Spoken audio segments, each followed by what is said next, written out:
Hello, everyone. Happy Saturday for me and happy Sunday for you future people and happy equinox. It is autumn here in the northern Autumn hemisphere. Yeah, and probably presumably spring down in the southern hemisphere. hell yeah. No, Yeah, yeah. see, seasonal changes. Autumn is my Hmm. favorite season. It's so good. Okay. It's so we Why? we get Why exactly? we get pumpkin flavored everything, Oh, which is okay. just great in and of itself. We get Yeah, not the a fan of pumpkin. really? Oh, that's Yeah, unfortunate. it isn't my favorite sort of root vegetable. What exactly is a pumpkin anyway? Isn't is it a tuber? Is it a root? What is It's a pumpkin? fruit. It's a gourd. Fruit. Well, it's certainly not my favorite fruit. It's a squash, fruit of certain varieties of squash. There you go. In the Yeah, gourd family, yes. Yeah. yeah, yeah, for sure. Although usually the what we think of as pumpkin flavor is actually mostly cinnamon and nutmeg and such. It's a pumpkin spice. But yeah, Um, there's there's also apple flavored stuff, but also the leaves. I love the leaves. They're so pretty. yeah, I like zucchini more. I'm just looking through the squashes now because I don't know all of them. Zucchini, I like better, but I don't mind pumpkin pie. I do like pumpkin pie. That's a good point. I do like pumpkin pie. I do like Hell yeah. butternut pumpkin as well, but butternut squash, maybe you call it. Yeah, I think so. Yeah, that's not bad. I'm not huge on pumpkin. Well, to each their own. I didn't like Yeah, yeah. pineapple until very recently, so. Oh, okay. Yeah, I presume it's a transition thing because my tastes have Maybe. been changing as my body chemistry's been changing. It's an Okay, adventure, that's but interesting. Hmm. possibly best of all, the bugs will go away because it gets Oh, cold okay. overnight. And Right, so, right, yeah, we get like summer temperatures during the day, but no flocks of giant mosquitoes. right, right. Oh, Yeah, that's cool. it's a big plus for sure.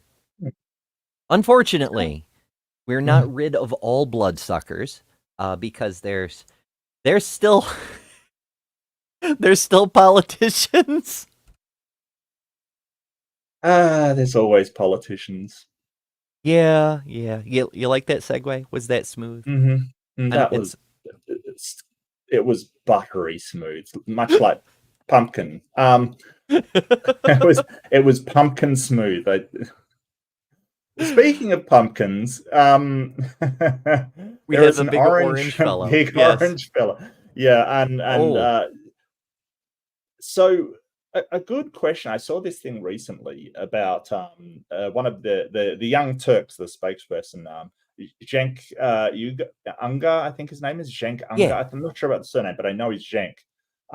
He went on a Piers Morgan show, and with and other people on there were Candace Owens and some other right wing commentator. So it was basically three conservatives against Jenk, and I'm not a huge fan of his, but he did have some really good points in this that they were sort of saying, hey, shouldn't you tone down on the rhetoric and stop saying things about Trump because someone's tried to assassinate him twice? And I think it was interesting because he made really good points that, well, what are we going to do? Lie about what he's been doing because of how some people react. And I think it's a really good point. The whole idea that he tried to overthrow the government. Well, he can't. He did. That's a fact. He Hmm. went. He made speeches saying they got to take back the government, and his followers broke into the Capitol with the aim of disrupting the um, the electors. Um, from being um, officiated by Pence, like they were going to stop that from happening. They literally stormed the Capitol to stop the president from being elected. And he's been lying about stealing the election, and he still is. That's the thing that Yeah. that sort of reminded me of it. Like, because he said, "Oh, he lied about stealing the election." I thought, no, he still is. Like, even Hmm. after all the court things, and I might add, the Republicans, the conservatives, did an investigation over a year and came up with the election was lost, not stolen. like their own people. But this is the thing. Should we say that he's not doing these things because of what some crazy people do? And I do appreciate that Jenk on no less than 4 or 5 occasions said, I thoroughly condemn what those people have done. And it'd be nice to get some condemnation from the other side instead of pardons. Body. I thought it was interesting. I thought it was really interesting. Yeah. Yeah, there's a lot to be said on that topic. Is it just, I mean, we could go on and on and on, but the basic fact is like you said, they actually did try to overthrow democracy. They were chanting "Hang Mike Pence," like, they had a effigy out there, yeah, of Mike Pence with a rope around his neck. yeah, and Trump is still out here. Even in this very debate, he mentions, "Oh, the election was stolen." Yeah. It's freaking wild. And so I think I just wanted to put out there that every time some lunatics on the right do something, Trump is, they're heroes and they're patriots, and they're, because this is the rhetoric that Trump says after they charged the Capitol and broke in, that they're patriots and heroes and, Very defending fine democracy. Yeah. And every time, and the left, they kind of condemn any violence and things. And for some reason, we're the ones that have to tone back on rhetoric. I think it's just, it's absolutely awful. I really feel for you guys, because it's sort of this really uneven playing field that they're trying to lay down. It's like, well, you can't say anything, but we can. It's sort of horrible. It's awful. Oh yeah, it's a huge double standard, and intentionally so. Like, Kamala is expected to be professional and diplomatic and so forth, and then Donald here just goes on unhinged rants, and that's just acceptable behavior. It isn't, but no one on his side criticizes him for it. He went on so many interviews after this debate, and not a single person was like, "Why were you behaving like a spoiled child on stage?" Yeah. Like, do you think your behavior is presidential? Yeah. As behooves nuts. The leader of a modern country. Like, are you being mature? And this is what gets me. Like, when is it that we go, well, we want our leaders to act like spoiled children instead of why do we want our leaders to be acting like the worst of us instead of the best of us? Right. Like, it's a give us what we want, not be the better person. Have the better plan. My goodness. But, well, I'm sure we'll get to plans. That's one of the famous quotes from this, and I don't think we've gotten to it yet, because we are only about halfway-ish. Oh, hence the need for a part 2. Yes, absolutely. Yeah, I got to say, I don't like the way they're on the split screen, because it makes it look like Trump is on my side, and I do not like that. Look, I thought about that when doing the thumbnail. I was like putting our heads in the thumbnail, and I'm like, I've got to put somebody on one side. Someone's got to be. It's just this innate thing that I don't want to be anywhere near this man. Like, seriously, he is a horrible person. Like, absolutely. I'm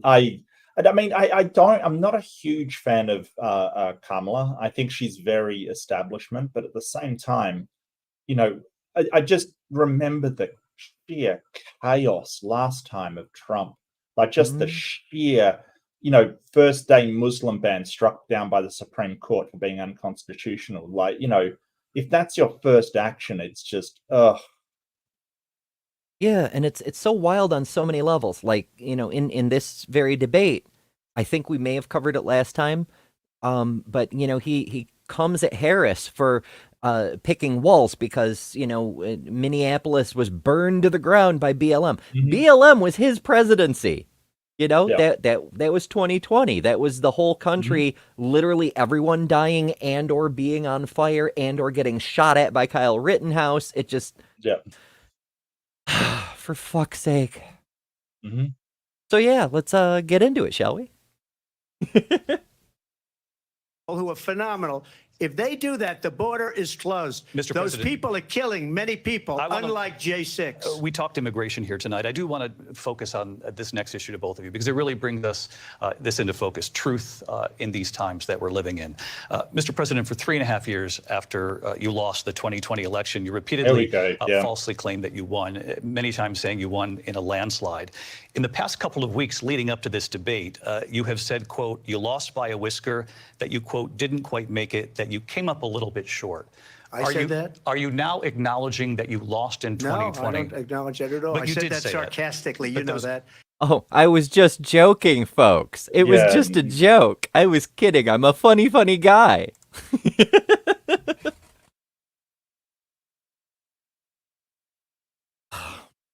What? I basically listened to the experts and, you know, this election's been lost, but I meant it sarcastically. I didn't mean it at all. Uh-huh. Like what are we gonna do? Like, and how do you get through to people that so many court cases were launched, including those with conservative judges, and not one shred of credible evidence was presented at all? They basically just went, no, we don't have any evidence. We just expect you to overturn the election. There was nothing. And like I said, for a year, a conservative study a conservative group did a study on the election, and there was no place where it was biased or stolen or any kind of dishonest stuff happened. The result was not changed in any way. I believe it was called Lost, Not Stolen. right? Yeah, there were cases in almost every state, and sometimes in multiple instances in a state, like different counties and whatnot. Like the Georgia one also had one for Atlanta. And I think off the top of my head, I want to say 63 cases, but I could be misremembering because it's been a few years. Every single one got thrown out for having absolutely no evidence. All of them, no matter who appointed the judge, because there's just nothing to that claim. But that's, you know, that's one of the fascist tactics. You've got the big lie. The lie's so big it couldn't possibly be untrue. And then you've got the repeat the lie over and over, and that's what we've got going on with the 2020 claim. And it just... Yeah, and if you need a link to it, this is the conservative report done for a year on the presidential election. It Nice. basically was a study. Yeah, it's basically the conservatives, the Republican Party, did their own investigation and came up with nothing. Like that is all of the information. It's like, it's not a small report either. It's not tiny. It's like, you know, 69 pages. Well, beautiful, beautiful. Because the conservatives are just totally unaware of humorous things that happen. So yeah. Oh yeah, they know nobody's ever gonna check it, you know. But this is the thing, like, so the courts have determined it wasn't stolen because of the lack of evidence that it was. The conservative officials have determined it wasn't stolen. Nobody has any evidence that it's stolen. Trump won't present any evidence that it's been stolen. He just keeps repeating this thing over and over. So why should we believe it's been stolen apart from Trump doesn't like to lose? And he said he doesn't like to lose. And he says he always wins. mm-hmm. I kind of suspect that, you know, that in his mind he always wins because he just refuses to concede defeat. Yeah, it's the internal narcissism. Like when Harris baited him on the rallies, you know? He's like, oh, we have the biggest rallies, the best rallies. And on the flip side, his rallies have been getting so much smaller over as things go on through this campaign season. His last one was in the convention center of one of his hotels in Utah, I believe. Like they're not even doing stadiums anymore because they're so small. They fit into a convention center in a hotel, you know? Mm-hmm. It's, but yeah, we could go on and on about that too. Well, it's It was just more, in some way you have to have a system, a rule of law to determine who's won and who's lost. But I think that, so this is just popularism, fundamentally just popularism. It's just appealing to your followers to institute something that has no basis in any kind of system of law behind it. You're just trying to get it done through power of the mob. Well, I think it's worse than that, actually, because he's not just trying to convince people on an emotional level, you like me, so believe what I say. He's setting an example that it's okay to lie about things that can be verified easily because you wanna, and there's no consequences for it.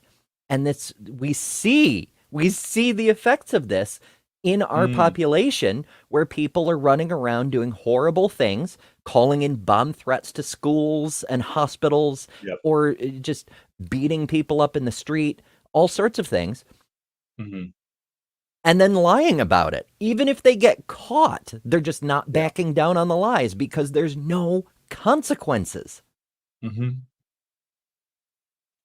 It's pretty disturbing.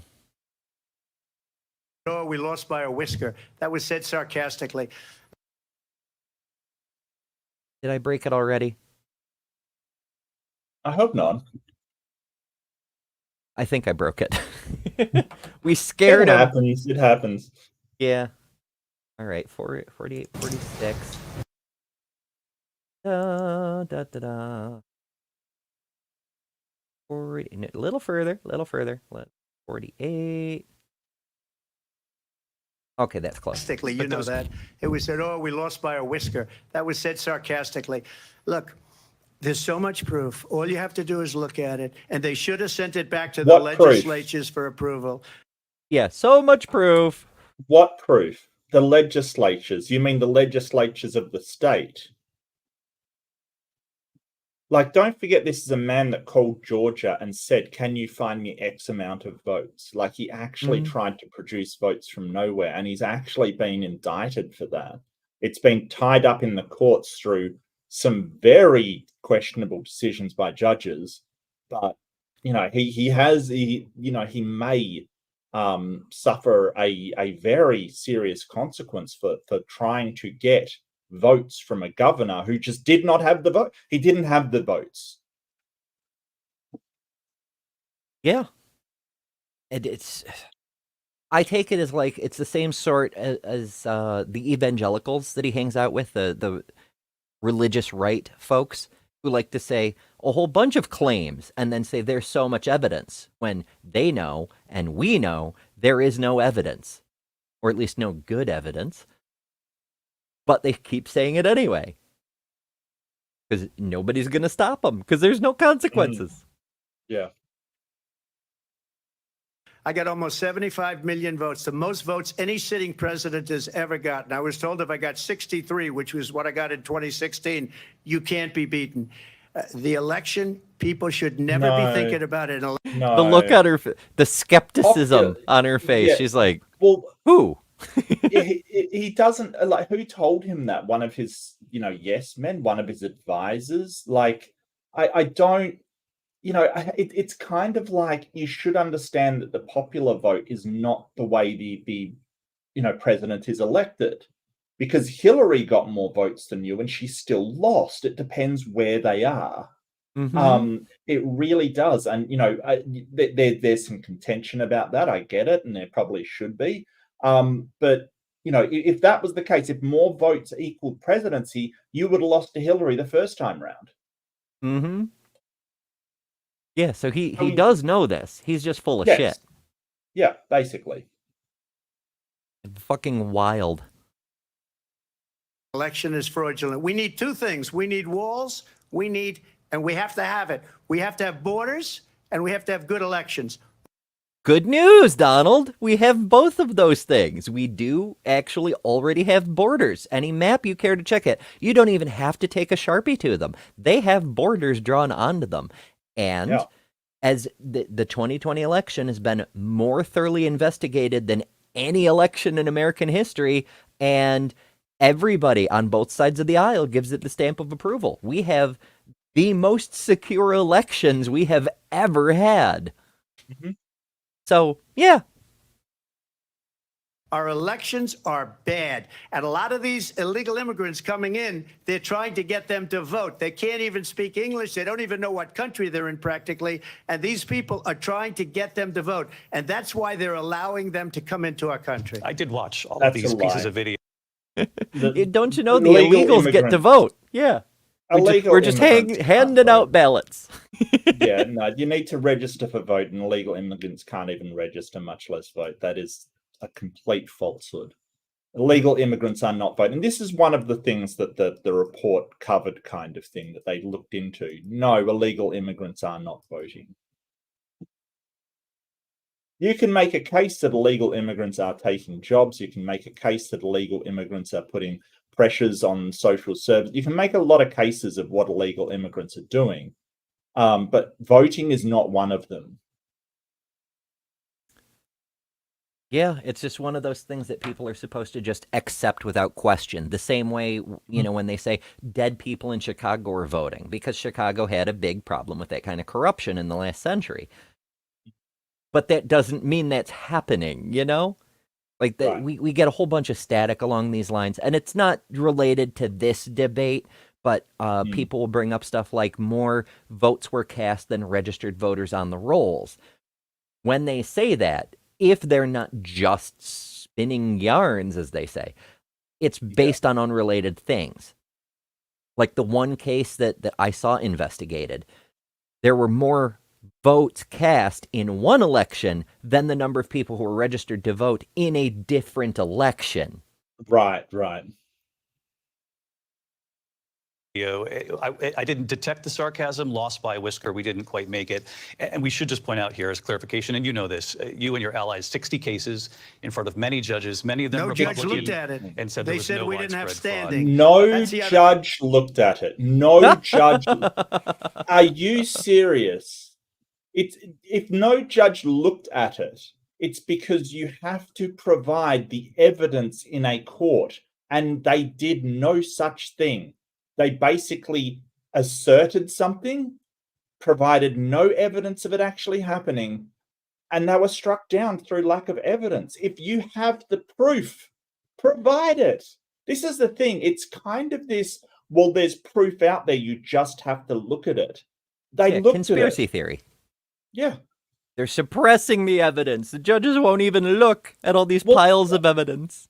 He's not even saying that. He's appealing to how you feel about it, right? So when he's saying, hey, just look at it, he's going, well, just believe your prejudices about that incident. Just look at, it's like when flat earthers say, look at the evidence kind of thing. They don't mean look at reliable evidence. They're saying sort of, listen to the other people's ideas on this thing.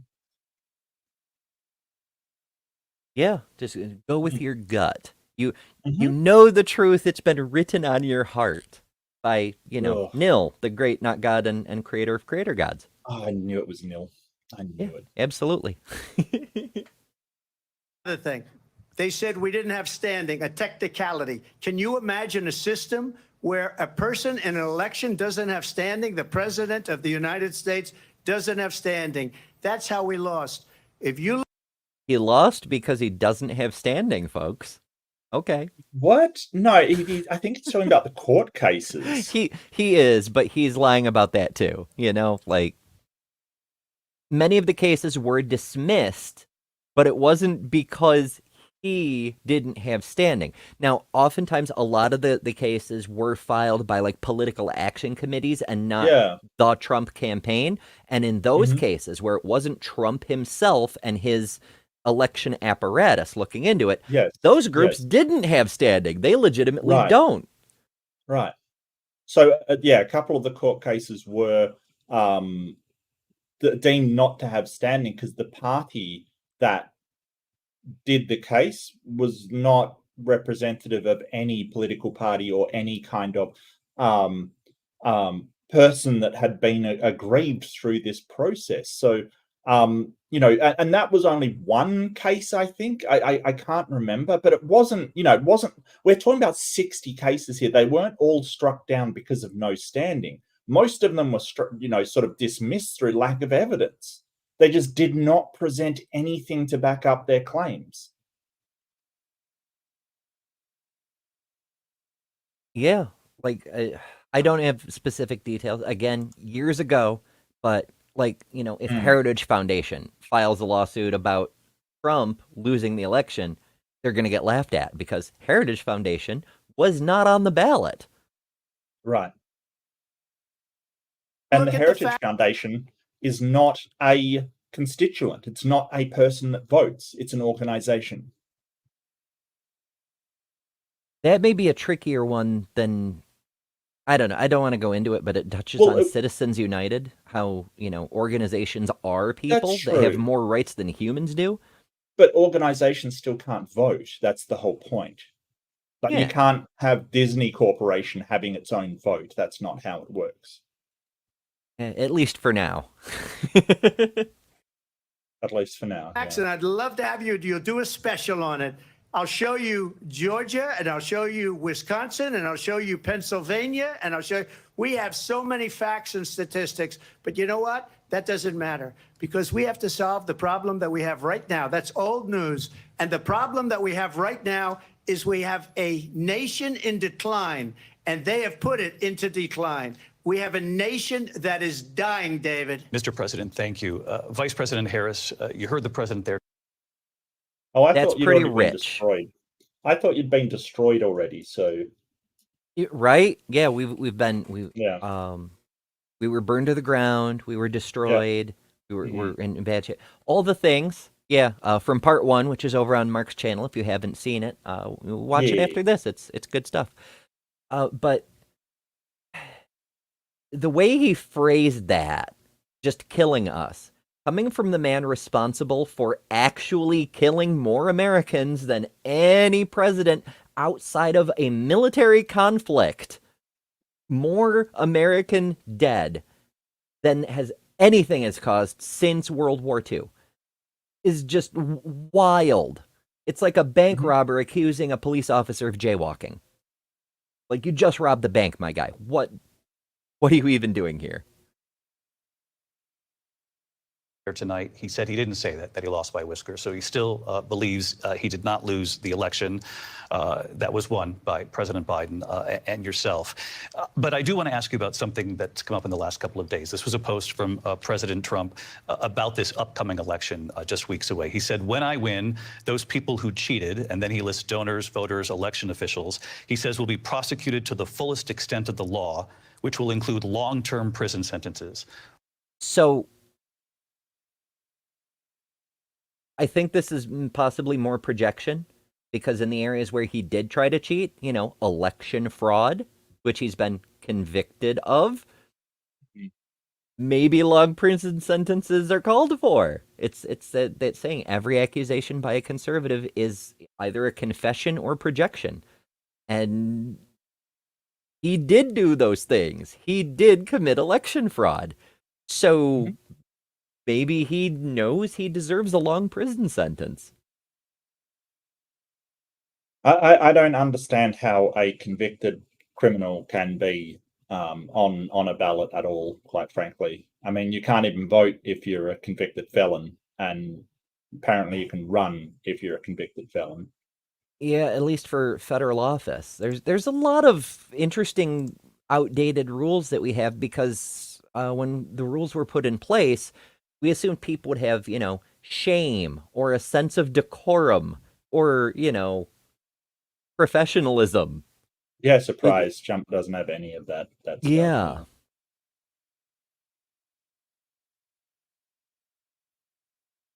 One of your campaign's top lawyers responded saying, we won't let Donald Trump intimidate us. We won't let him suppress the vote. Is that what you believe he's trying to do here? Donald Trump was fired by 81 million people. So let's be clear about that. The look on his face. And it's weird that he won't even look at her. Like, she's looking over and going, okay, I'm listening to what you're saying. It's like he's just intimidated by her, just won't look in her general direction, pretending she isn't there. Maybe he just in his mind, he's imagining Biden standing there still, you know, in a dream world somewhere. I don't know why. It's really weird. It's almost like he has no idea how to deal with a woman who happens to be opposing him. Well, I don't like to ascribe motive. It isn't necessarily true. because she's a woman. It could be, you know, because she's younger than him, or because Maybe, she's yeah. mixed race, or because she's right. Like there's a cornucopia of potential possibilities here. But the way he looks away, like he's figured out that she's needling him, like that word choice, that fired thing that's taking his line and using it against him. You're fired. And he's been triggered by a few things she said. I think this was more of a light jab. But knowing that she's doing it, it isn't going to change how he's still susceptible to it, which I think is just great. Mm-hmm. And clearly he is having a very difficult time processing that. But we cannot afford to have a president of the United States who attempts, as he did in the past, to upend the will of the voters in a free and fair election. And I'm going to tell you that I have traveled the world as Vice President of the United States, and world leaders are laughing at Donald Trump. I have talked with military leaders, some of whom worked with you, and they say you're a disgrace.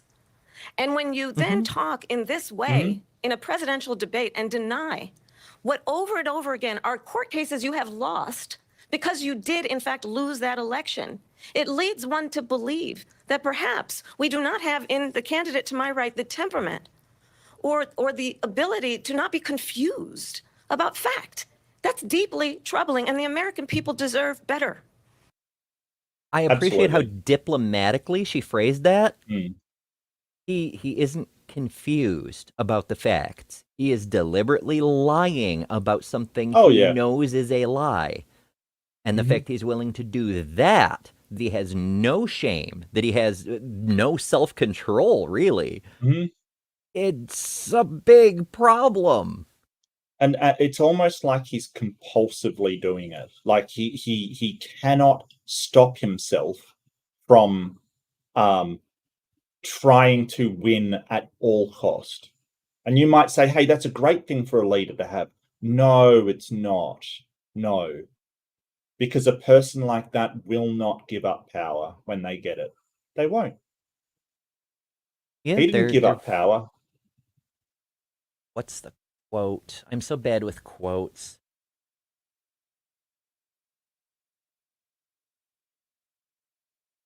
I can't quite remember. There's a quote, I want to say Thoreau, but I'm pretty sure it's not. But it's along the lines of, there's a certain breed of man who will burn down a nation just to make sure he gets to rule over the ashes. Oh, yeah, that's a good quote. And that's him to a T. I'll give you 1 minute to respond. Let me just say about world leaders. Viktor Orban, one of the most respected men. They call him a strong man. He's a tough person. Apparently it was Sun Tzu. Okay. Yeah, an evil man will burn down his own nation to the ground to rule over the ashes. That tracks. And even more. Yeah, and someone says, can we send this to Putin? It's like, yeah. Yeah, that's a whole other topic, but yeah. They've been having a bad time. If you're not familiar, Sun Tzu wrote the Art of War. Now the Art of War is sort of it's more a treatise on the philosophy of conflict than specifically war. He sort of says that all conflict, all war is deception kind of thing and things like that. But a lot of it can be implemented in a lot of different areas. Like it's used a lot in business, especially sort of, Japanese business principles. A lot of the Sun Tzu's Art of War is used as a guide to how to basically win in any kind of conflict, whether that be financial or sort of military. Stuff can be taken. I mean, I quote from it regarding debate sometimes, like the famous quote that's sort of, if your opponent is doing something, is making a mistake, don't stop him. That comes from The Art of War. Yeah. Yeah, that's really. Yeah. Which is one of the reasons I think Harris just lets him keep talking. Give him all the rope he wants. Mm-hmm. Smart. Prime Minister of Hungary. They said, why is the whole world blowing up? 3 years ago, it wasn't. Why is it blowing up? He said, because you need Trump back as president. They were afraid of him. China was afraid, and I don't like to use the word afraid, but I'm just quoting him. China was not afraid. North Korea was not afraid. They were all loving the fact that this bumbling idiot was in charge that they could just walk all over. Yeah, because he would capitulate to the last person he spoke to. All they'd have to do is just talk to him and say, you should do this, and he would do it. The deals that he made were absolutely freaking terrible. And something I learned recently is the art of the deal was ghostwritten. And the person who wrote it, his deal with them was that they got 50% of the royalties, which is the greatest, like that is the worst deal. And for the author, the name that's being put on it, and the best deal of the ghostwriter in the history of ghostwriting. The art of the deal to actually do that was terrible for him. Great for the author, though. The actual author. The actual author. Great for the ghostwriter. Yeah. I think we mentioned that in part 1. It's just chef's kiss. Like the dude is just sham and frippery all the way down. There is nothing legitimate about this man. China was afraid of him. North Korea was afraid of him. Look at what's going on with North Korea, by the way. He said Russia was afraid of him. I ended the Nord Stream 2 pipeline, and Biden put it back on day 1, but he ended the XL pipeline. The XL pipeline in our country, he ended that. But he let the Russians build a pipeline going all over Europe and heading into Germany, the biggest pipeline in the world. Look. Yes, because the American president gets a say over the infrastructure being constructed in Europe. And how did that turn out? The Europeans shut it down because of Putin invading Ukraine. But let's not, pay attention to Putin basically invading another sovereign state after he said he wasn't going to invade them. Like, this is the kind of person that Trump admires. Another strong man. And by strong man, like, it was funny because he's like, Erdogan of Turkey, he was like, the Erdogan and Putin, they're fantastic, they're strong men. No, that's not what we mean by saying they're a strong man. We don't mean a strong man, we mean they're a strong man, which is a tyrannical despot that rules over their people with an iron fist. That isn't a good thing. Yeah, we don't. We're not looking for that. Not in a country where we are favoring the concept of free and fair elections. But he doesn't. He never has. Yeah. He wants to do away with them. Viktor Orban said it. He said the most respected, most feared person is Donald Trump. We had no problems when Trump was president. But when this weak, pathetic man that you saw at a debate just a few months ago, that if he weren't in that debate, he'd be running instead of her. She got no votes. He got 14 million votes. What you did, you talk about a threat to democracy. He got 14 million votes, and they threw him out of office. And you know what? I'll give you a little secret. He hates her. He can't stand her. But he got 14 million. I love her reaction here. Yeah. Harris is just like, he has no fucking idea. And how would he? Yeah. And he took the bait. She said something about him not being able to handle him being fired, just hurt his ego, and he lashed out like a child. This is exactly what she was after. It shows his true streak, his true character, which is, say personal things, attack personally. And all she had to do was say, hey, he could not accept that he lost the election. And he lashes out like a child. This is something that she wanted to have happen, but he's not smart enough to realize it. And here, let me give you the tip. Biden likes her a hell of a lot more than he likes you. Uh-huh. Yeah, Yeah. they actually are, fairly close. I mean, So- a professional working relationship notwithstanding. So a lot of leaders did say these things to Trump. That's the thing. They said, because that's how you get Trump to agree to whatever you want him to agree to. All you have to do is stroke his ego. All you have to do is say how amazing and how awesome he is. And, if he's awesome because he will do stuff like fill in the blank, and all you have to do is put in what you want him to do in there, and he'll do it. He's so manipulatable. Putin laughs at him behind his back, but probably to his face. All he does is just stroke his ego. It's very easy to manipulate Trump. And case in point, Kamala just did it with the most basic thing ever, manipulation of his ego. This is a man who his ego rules what he will say and what he will do. If he's pandered to, he'll agree with you and say, yes, that's a good idea. Right until he talks to the next person who will pander to his ego and he'll do whatever they want. So it just causes chaos. But everybody was laughing at him. This is a man who stood up in front of the UN and did something like a rally speech and literally got laughed out of the room because it wasn't his, deluded believers. I mean, I might be being a bit harsh, but, his rallies, there's people there who believe everything he says. But these are educated and informed world leaders who are aware of the truth. So when he started spewing this stuff, they laughed. It was so ridiculous. Kamala isn't remember. lying. He was laughed out of that. Yep, I remember that happening. It was Kamala? Is my accent pronouncing it wrong? I'm sorry, Archer. Kamala? Kamala? Australians have a tendency to Yeah, I do that a lot too. It's comma la. Like Kamala. there's not a strong emphasis, but what emphasis there is on the first syllable. Kamala. What am I saying wrong? Is it Kamala? Am I Kamala. Kamala. Kamala.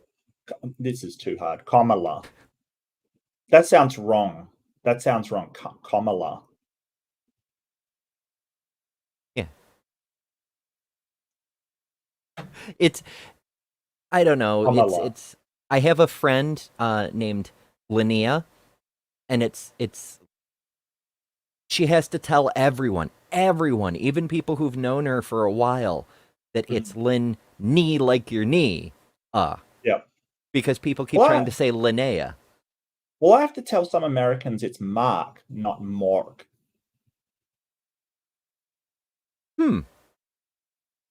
I don't. Accents do weird things, but Yeah. I have been missaying it sometimes too, because I keep hearing people say Kamala, and when you hear people say a thing, it kind of registers in your database as that's how it's pronounced, because we assume people know how to pronounce things.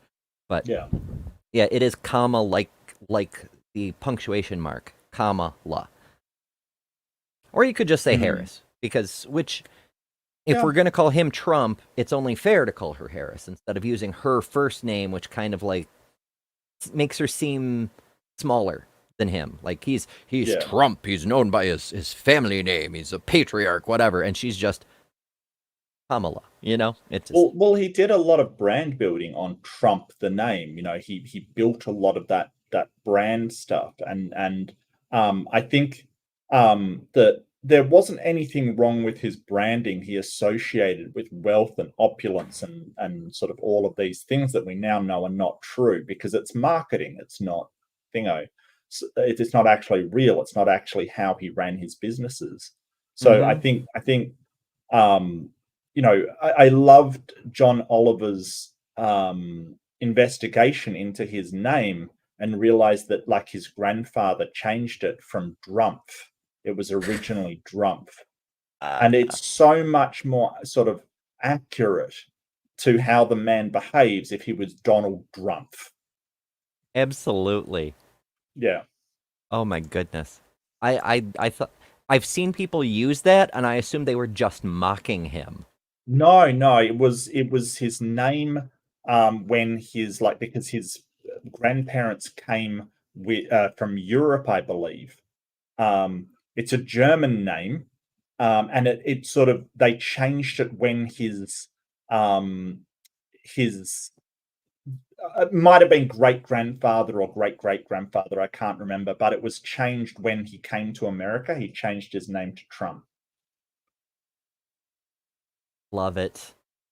So a similar semi-related thing, Trumpery is a word. It's been a word. It's archaic. It's from well before this, but it's as a noun it means attractive articles of little value or use, and as an adjective it means showy but worthless, as in trumpery jewelry. I I really dispute the attractive part, as do fair. most people. Yeah. I found it amusing though. Votes, they threw him out. She got 0 votes. And when she ran, she was the first one to leave because she failed. And now she's running. I don't understand it, but I'm okay with it because your time. He doesn't understand a lot of things, but details. 0 votes. What is he talking about? I don't understand. How nobody voted in the Democratic primary for Harris. They all voted for Biden, and so it's not fair. Yeah.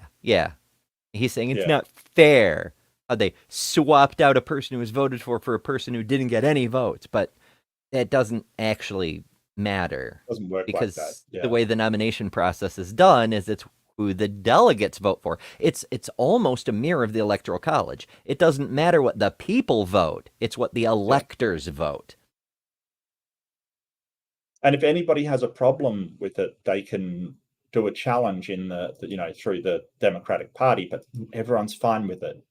Everybody's fine with it because Biden including realized, including Biden. And I think Biden realized that. I don't think Biden was useless as he appeared, but he realized the best thing for the party and the country was for him to step down for a younger person who wasn't so old and had a better chance, and sacrificed for the good of the country. And that's what somebody pointed out, like the idea that Biden would sacrifice his personal ambitions, his personal wants for the good of the country is foreign to Donald Trump.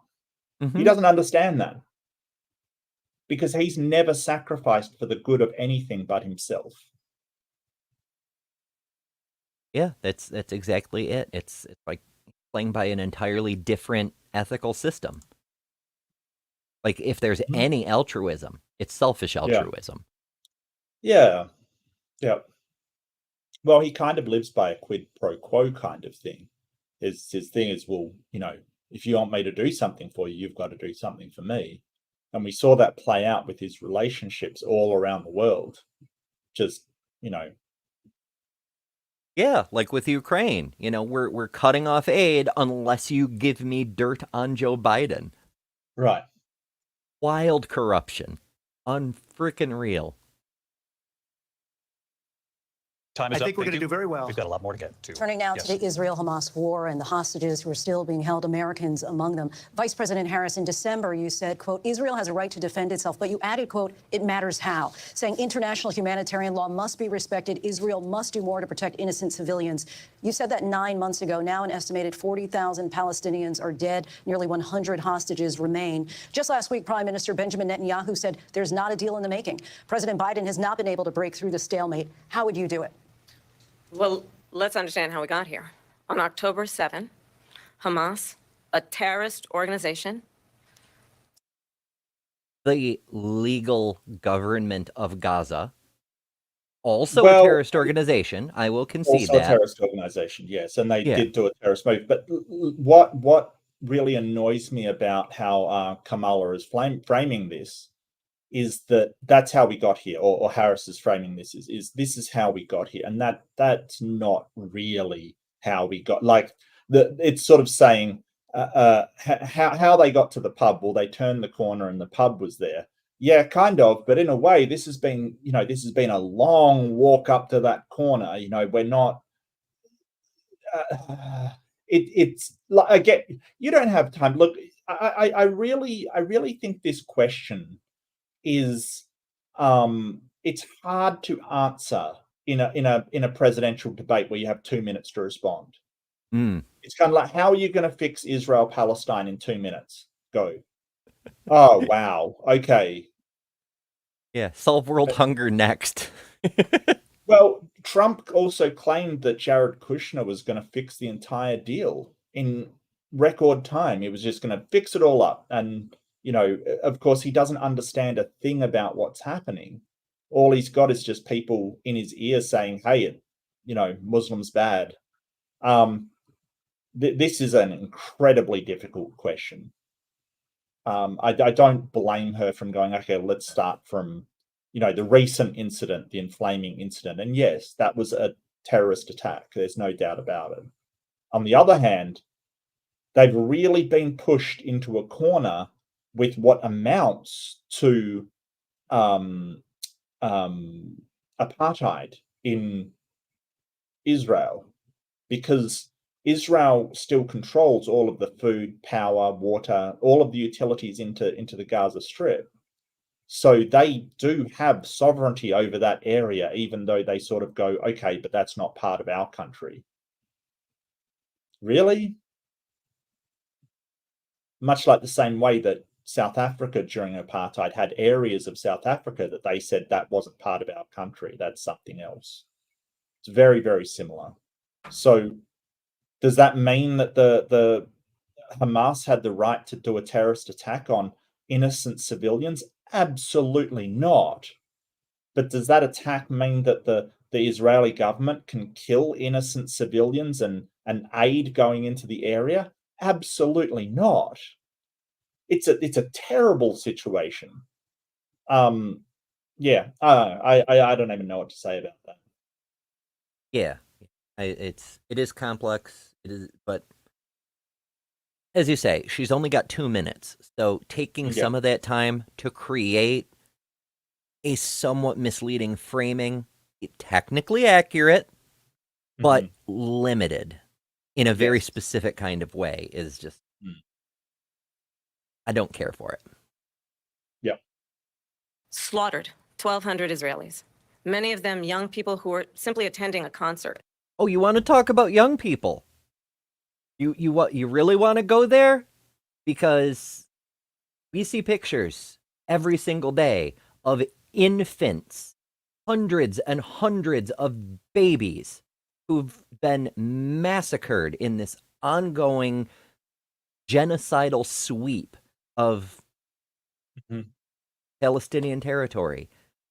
I mean, don't get me wrong. The people who were killed in the October attack, that's not nothing. That's horrible. Yep. But you can't invoke them and say these innocent young people while simultaneously ignoring the innocent young people who are being intentionally killed now. Yep. And they bombed hospitals. Just people trying to receive medical care. That is against the Geneva Convention. So is going into a country and killing civilians as well. But telling people go to this city and you'll be safe, and then once they're there, bomb that city. Yes, that's against Geneva Convention, and you might say, hey, Hamas did worse because they attacked civilians. That is heinous, and it's against the Geneva Convention as well. But just because a one side sort of ignores the Geneva Convention and commits war crimes doesn't mean you're allowed to do it as well. That isn't a thing. That's sort of but at the same time, I kind of understand their anger, and that they've got hostages and they want their hostages back, and it's just a mess. but sort of just blaming one side entirely and ignoring the atrocities on the other is just it's so limiting. Yeah, you're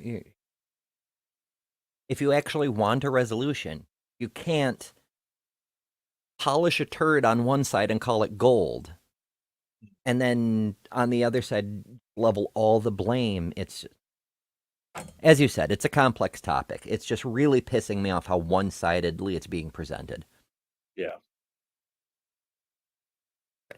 Women were horribly raped. And so absolutely, I said then, I say now, Israel has a right to defend itself. We would. And how it does so matters.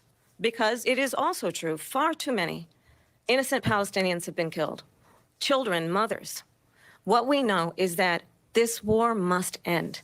It must end immediately, and the way it will end is we need a ceasefire deal and we need the hostages out. And so we will continue to work around the clock on that. Work around the clock, also understanding that we must chart a course for a two-state solution. And in that solution, there must be security for the Israeli people and Israel, and in equal measure for the Palestinians. But the one thing I will assure you always, I will always give Israel the ability to defend itself, in particular as it relates to Iran and any threat that Iran and its proxies pose to Israel. But we must have a two-state solution where we can rebuild Gaza, where the Palestinians have security, self-determination, and the dignity they so rightly deserve. And the Okay, ability to yep. defend themselves? Well, the ability to defend themselves may come with making a sort of NATO-like alliance with the nations around them, like Iran and Jordan, what's left of Syria, Egypt if possible, but I know Egypt and Hamas don't get along much either. So there's a problem there with creating that kind of alliance. But look, it's been presented to Trump before, like, do you favor a one-state or a two-state solution? And he sort of said, oh, a one-state solution. And sort of, the question was posed, well, what state would that be? And he's like, whatever they agree on. And it's like, well, that's the problem. They don't agree on that one state. I don't think, as much as saying, well, a two-state solution doesn't seem possible, it seems less possible to have a one-state solution. Like, a one-state solution seems so impossible right now. I think a two-state solution is the only way. I think that perhaps, and Israel would have to give up some major concessions for this. Perhaps it would be better to assign area in the West Bank for the people living in Gaza and move them out of that area, kind of thing. So it isn't a sort of non-contiguous border. But you'd have to have Israel giving up its settlements and its expansion of territory, which it seems in no way inclined to do, as it sort of pushes into the West Bank. And I don't see that happening. I just don't. So I think it's both sides. I think both sides are sort of unwilling to make concessions. I think it's sort of pig-headedness, and the people of both sides are suffering because of it, but one side is suffering more than the other, and that's the Palestinian people. Yeah, it's an unconscionable situation, a huge number of ways. Obviously, we're not going to solve that on a stream on YouTube in however many minutes. Yeah. It just, I guess the takeaway there is that there's an imbalance in the way these things are being presented, and that needs to be noted. Like, as many people say, because we have a humanist bias, we're more closely aligned with the progressive side of things and against the pro-fascist side of things. But that doesn't mean we agree with everything they say, the way the Red Hat cultists agree with everything their guy says. So I do like how she said we start with a ceasefire. That's got to be the first step, right? We find a way that they can agree on a ceasefire. That's been the resolution for all conflicts throughout the modern era. We have to get a ceasefire down first, right? So she's not wrong I just dislike her framing it of, well, it all started when Hamas, took these hostages from. It's been going on for so long now, and it's people on both sides. It's people, that consider anywhere that the tribe of Israel walked upon in the past as being their land, kind of thing. The Palestinians that believe that they have to purge the land, the Holy Land, from the Israelite. It's not just one side started all of this. That is not the case. It's so complex. Yeah. We could go on, but let's continue. President Trump, how would you negotiate with Netanyahu and also Hamas in order to get the hostages out and prevent the killing of more innocent civilians in Gaza? If I were president, it would have never started. If I were president, Russia would have never, ever, I know Putin very well, he would have never, and there was no threat of it either, by the way, for 4 years, have gone into Ukraine and killed. What does that have to do with Palestine? It has nothing to do with Israel-Palestine. Nothing whatsoever. That's not even a deflection. That's just a completely unrelated thing. Like, never mind your question. Does he even understand they're totally separate wars for totally separate reasons? Does he even understand that? It's questionable. You're looking at a person that does not know the difference between the Israel-Palestine war and the Russia-Ukraine war. That's insane. Yeah, as Maya says, he understands very little. It's true. He knows man, woman, person, camera, TV. And that's assuming he still knows that, because it was a couple of years ago. Okay. Millions of people when you add it up, far worse than people understand what's going on over there. But oh yes, millions of people. Yeah, and sort of 30 to 50 annoyingly feral peccaries newsletters says, wasn't Putin literally lining up tanks on the border during Trump's presidency? Yeah, kind of. He was definitely in preparation for the invasion, but sort of telling everybody, no, it was just an exercise. Putin definitely lied about it being an invasion. Yeah, for sure. Again, not to downplay the number of people who are dying and suffering, Slava Ukraini. I'm enjoying the fact that Ukraine has been unleashed and is able to actually fight back in what way they still have the capability to. Mm-hmm. But it's not millions. That's just...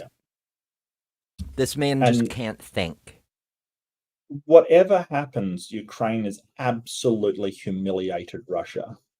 Like, it has actually exposed just how bad their military is, just how underfunded they are, just how, it is a paper tiger. Like, you're talking about Russia, one of the former superpowers of the world. Like, it's got a veto spot on the UN. And Ukraine is a, relatively large Slavic country, but, a fraction of the size of Russia. And they're having their asses handed to them by this small, plucky country who just won't give up. Yeah. The fact that the war has lasted as long as it has is a titanic embarrassment. It'd be like if the United States decided to take our entire army and invade Cuba. And then we didn't. Like, we were there, we were pushing inland, but, like, we just didn't take it. Like... Oh, you mean like Vietnam? A lot like that, yes. Yes. When she mentions about Israel, all of a sudden, she hates Israel. She wouldn't even meet with Netanyahu when he went to Congress to make a very important speech. She refused to be there because she was at a sorority party of hers. She wanted to go to the sorority party. She hates Israel. So, a sorority party?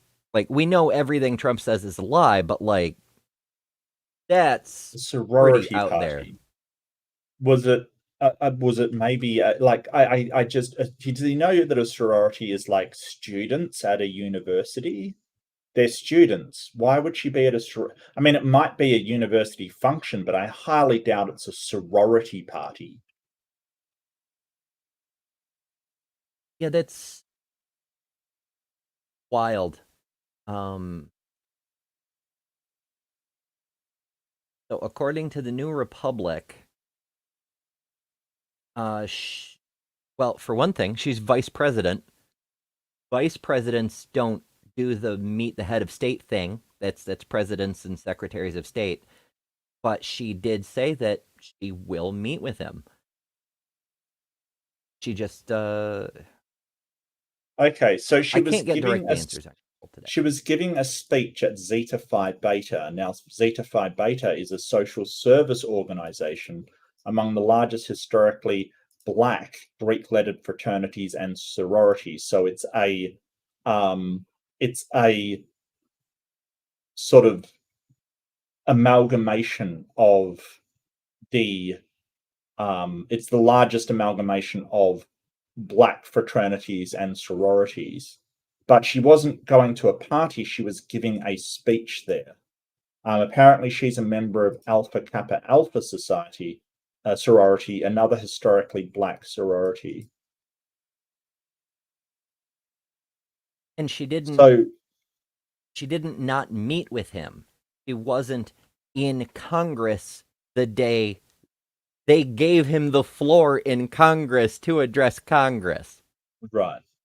It's not like there was a meeting. It was, we were giving this actual war criminal the floor in our Capitol building to do his propaganda nonsense. And she wasn't there for that. So apparently she did meet with Netanyahu in Washington the day after his address to Congress. She wasn't just at his address to Congress because she had a speaking engagement. That's all.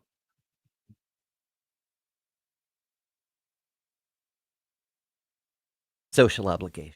My goodness. Well, it's not even social obligation. It's sort of doing a speech for the young people coming through university who are part of a Black sorority group that focuses on community service. I don't see a problem with it at all. I'd say it's a better use of time than hobnobbing with old Benny boy.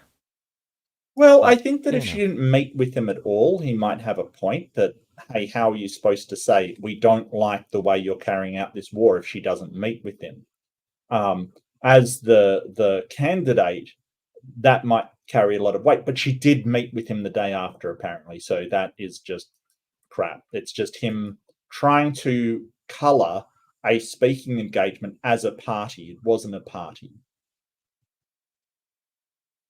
Yeah, loaded language. If she's president, I believe that Israel will not exist within 2 years from now. And I've been pretty good at predictions, and I hope I'm wrong about that one.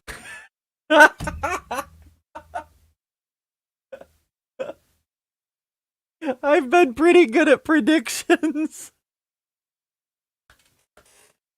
We're gonna win the 2020 election. The pandemic will be over by Easter. Yeah. Wow. Yeah, the predictions have been. I have a standing abysmal. I have a standing challenge for theists. Name for me one immoral thing that the Bible doesn't command or condone. One thing that isn't specifically allowed by God. I have yet to get an answer. I have a similar challenge in mind for Trump. Is there anything that he has said that isn't a lie or in this context, a prediction that did come true? Like, he has been so wrong about so many things. I'm not entirely sure he's ever been right. Well, I mean, his first election, he said he would, win against Hillary. And I guess you could say, hey, that was a correct prediction kind of thing. Because he did say that. I think that some of the more ridiculous ones are kind of like, Biden's going to cause a depression when he comes in kind of thing. And instead, we've got huge inflation, which is the sort of, opposite happened, which is that the economy is inflating so much that it's causing cost of living issues. That's like the opposite of a depression, because when the inflation goes negative, that's when a depression hits. That's the problem. So, it's kind of the ridiculous things about, Kim Jong-un will hear from me and then he'll stop all nuclear testing. He absolutely didn't. He absolutely didn't even cause him a pause. And Trump just pretended he wasn't doing it. Yeah. Moving along. Yeah, the predictions that he's made have been terrible. Yeah, he's not a prognosticator. He may have better luck with like goat entrails or something. She hates Israel. At the same time, in her own way, she hates the Arab population because the whole place is going to get blown up. Arabs, Jewish people, Israel will be gone. It would have never happened. Iran was broke under Donald Trump. Now Iran has $300 billion because they took off all the sanctions that I had. Iran had no money for Hamas or Hezbollah or any of the 28 different spheres of terror. And they are spheres of terror, horrible terror. They had no money. It was a big story, and you know it. You covered it very well, actually. They had no money. Oh, the fake news media covered a story very well. I wonder if he's just being sarcastic when he gets called out on that later. Yeah, Oh my so goodness. I think he's sort of referring to that removing the sanctions in exchange for the Iran nuclear deal. Its people had more money and were living better off. Yes, that is correct. Yes. So the UN arms embargo on Iran expired October 18th, 2020, when our orange friend here was president. So Well, we had a nuclear deal with Iran that, the Western countries, that we would allow them to access, not embargo them for certain goods, services, and even because they rely on nuclear power. They have one active nuclear power plant. They were going to build 3. What cancelling that deal did, because we were checking them to see whether they had nuclear weapons, because under that deal they weren't allowed any nuclear enrichment program that would lead to nuclear weapons. They basically could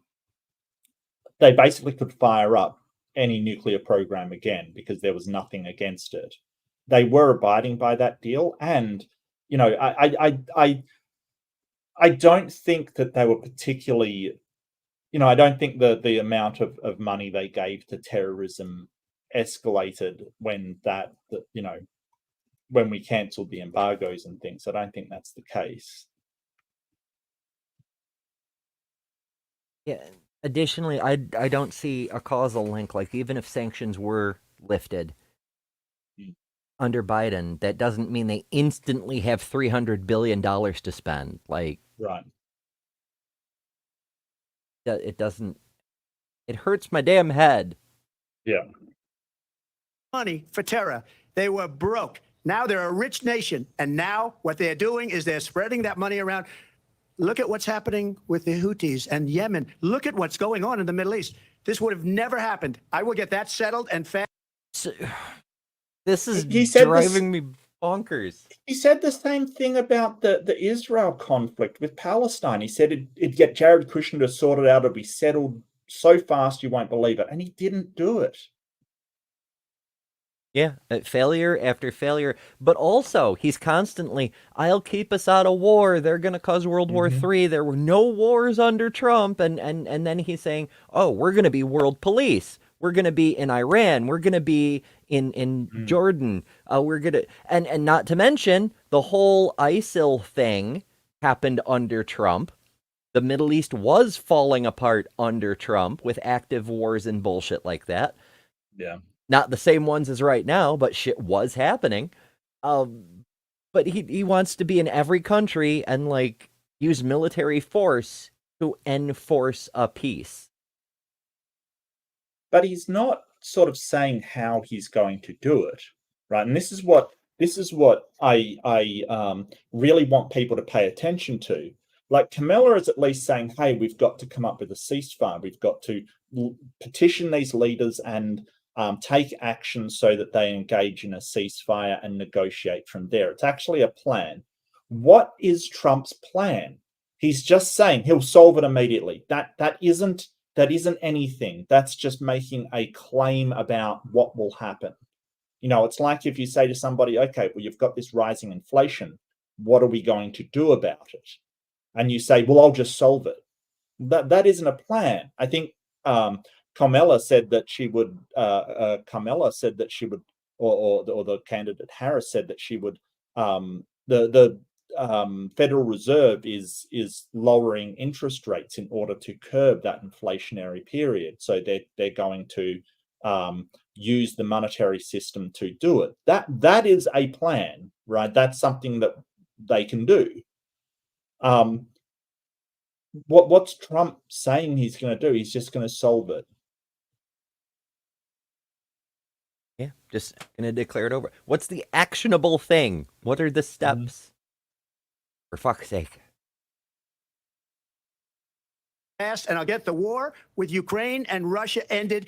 If I'm president-elect, I'll get it done before even becoming president. Vice President Harris, he says you hate Israel. That's absolutely not true. I have my entire career and life supported Israel and the Israeli people. He knows that. He's trying to, again, divide and distract from the reality, which is it is very well known that Donald Trump is weak and wrong on national security and foreign policy. It is well known that he admires dictators, wants to be a dictator on day one, according to himself.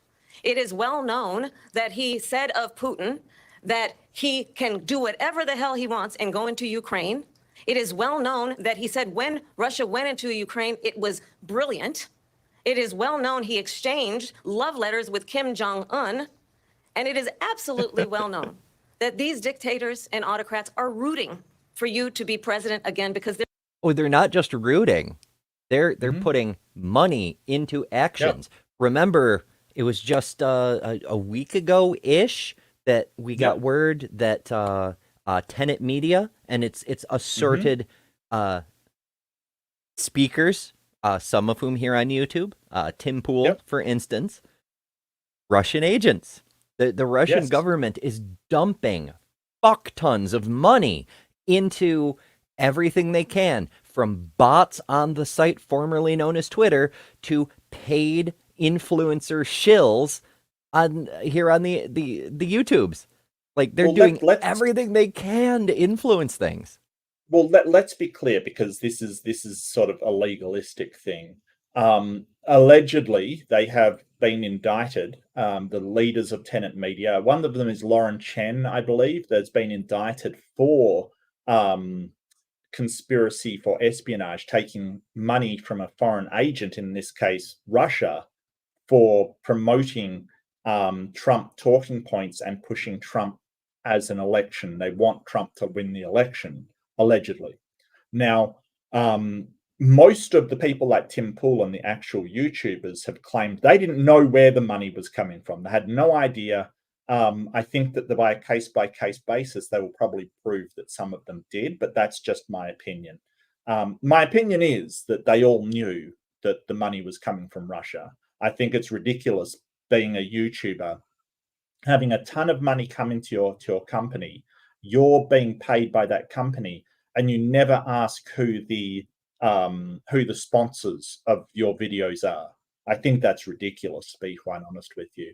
And I think that if you are a content creator, you have an obligation when there is a sponsor that is not your platform, right? So if you're getting money from a VPN company, or you're getting money from a political thing, you have an obligation to say where that money's coming from in your videos. I think that should be a law, that, you know, if Google is paying me and I'm on their platform, I think it's, you know, obvious that I'm being paid by Google. But I think if you're receiving, like I'm receiving money from China, I should have to put on my videos, you know, this was sponsored by China, or this was sponsored by America, or this was sponsored by, I don't know, Vegemite. I don't care what the sponsor is. I think you should have to, if you're getting paid, right, any corporation, any government, like responsibility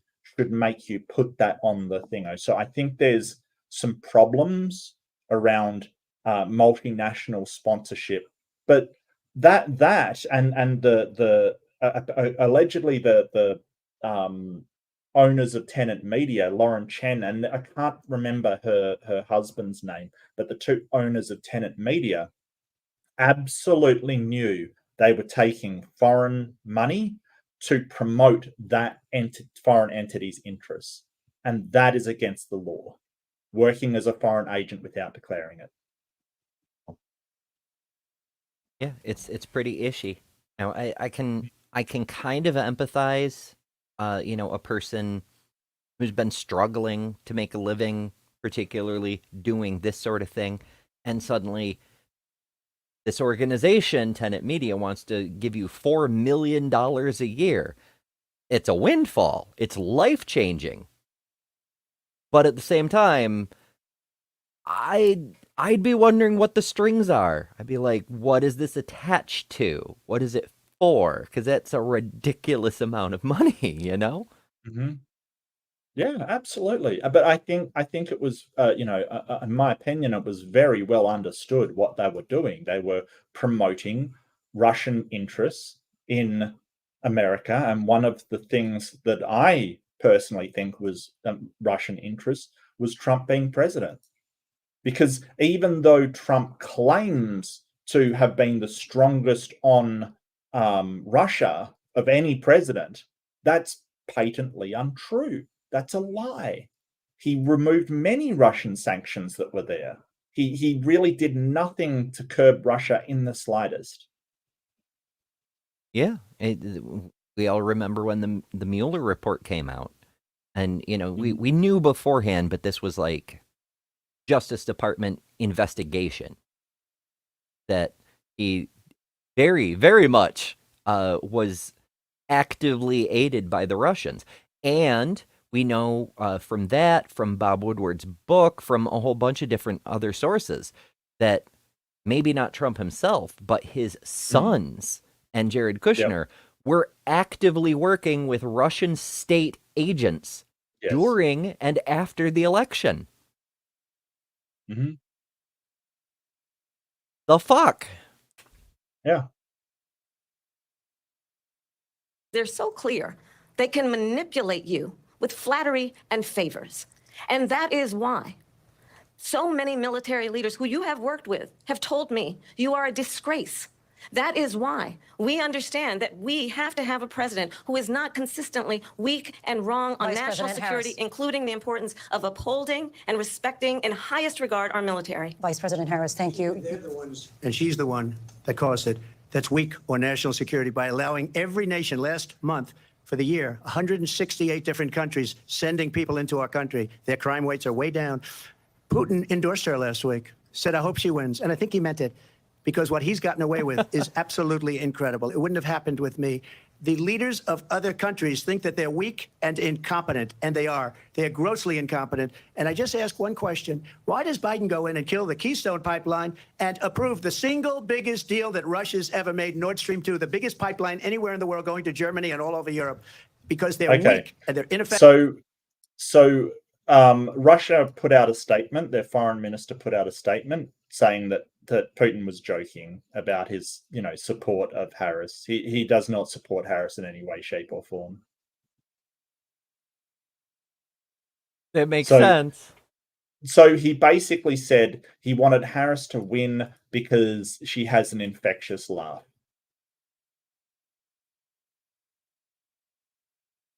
Ay. It was a joke, Larov said when asked how much changing them would affect. President Putin has a good sense of humor. He often jokes during his statements and interviews. Yeah.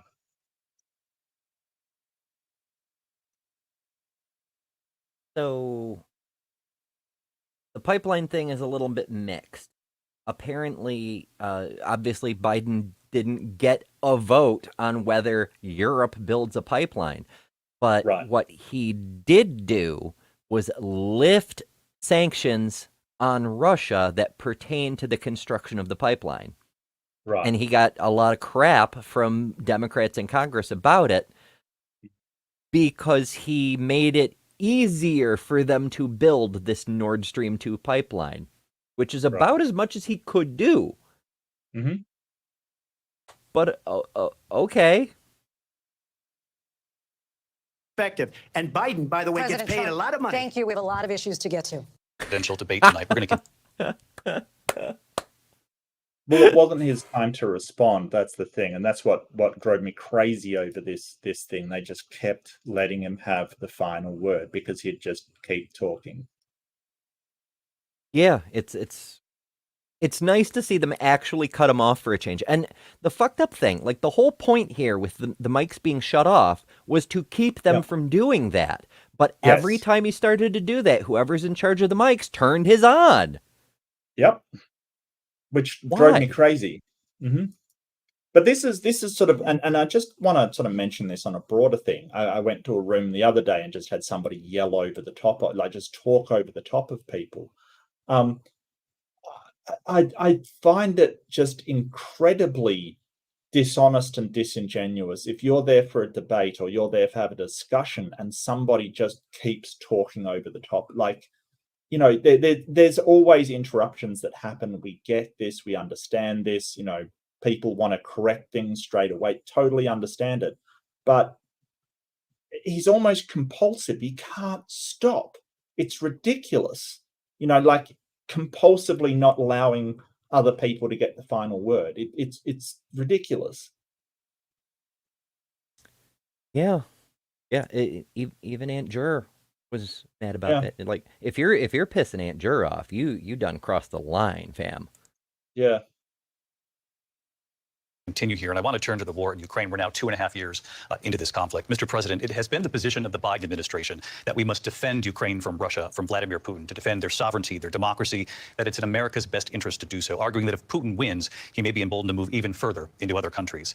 You have said you would solve this war in 24 hours. You said so just before the break tonight. How exactly would you do that? And I want to ask you a very simple question tonight. Do you want Ukraine to win this war? I want the war to stop. I want to save lives that are being uselessly, people being killed by the millions. It's the millions. It's so much worse than the numbers that you're getting, which are fake numbers. Look. Fake numbers. How does he know? How does he know they're fake? How does he know what the real numbers are? Right. And you know, I have no doubt that, you know, both the you know, the Ukraine is going to say more Russians are being killed, and Russia's going to say more Ukrainians are being killed. But between the two of them, we kind of come out at roughly the truth kind of thing. So I don't, you know, millions is a bit much. Yeah, the entire population of Ukraine at the start of the war was 38 million. Like, they don't have that many people to spare, but Yeah. you know. So we can kind of estimate it, and I think maybe there's you know 1 million people on both sides kind of thing, you know, during the invasion of Ukraine where they went through and just took cities and killed civilians kind of thing. Absolutely. But I don't think millions is no, absolutely not. No. But it's still horrific. Oh, But for sure. do you notice he didn't answer the question at all? The question was like, how are you going to stop the war? Right? How are you going to stop this war? How? Not are you going to stop it? And do you want Ukraine to win that war? He didn't answer either question. He just said it's got to stop. Oh, I think I see where his version of the claim is coming from. Now, again, he does pull shit out of his ass, and we never know what's made up or whatever.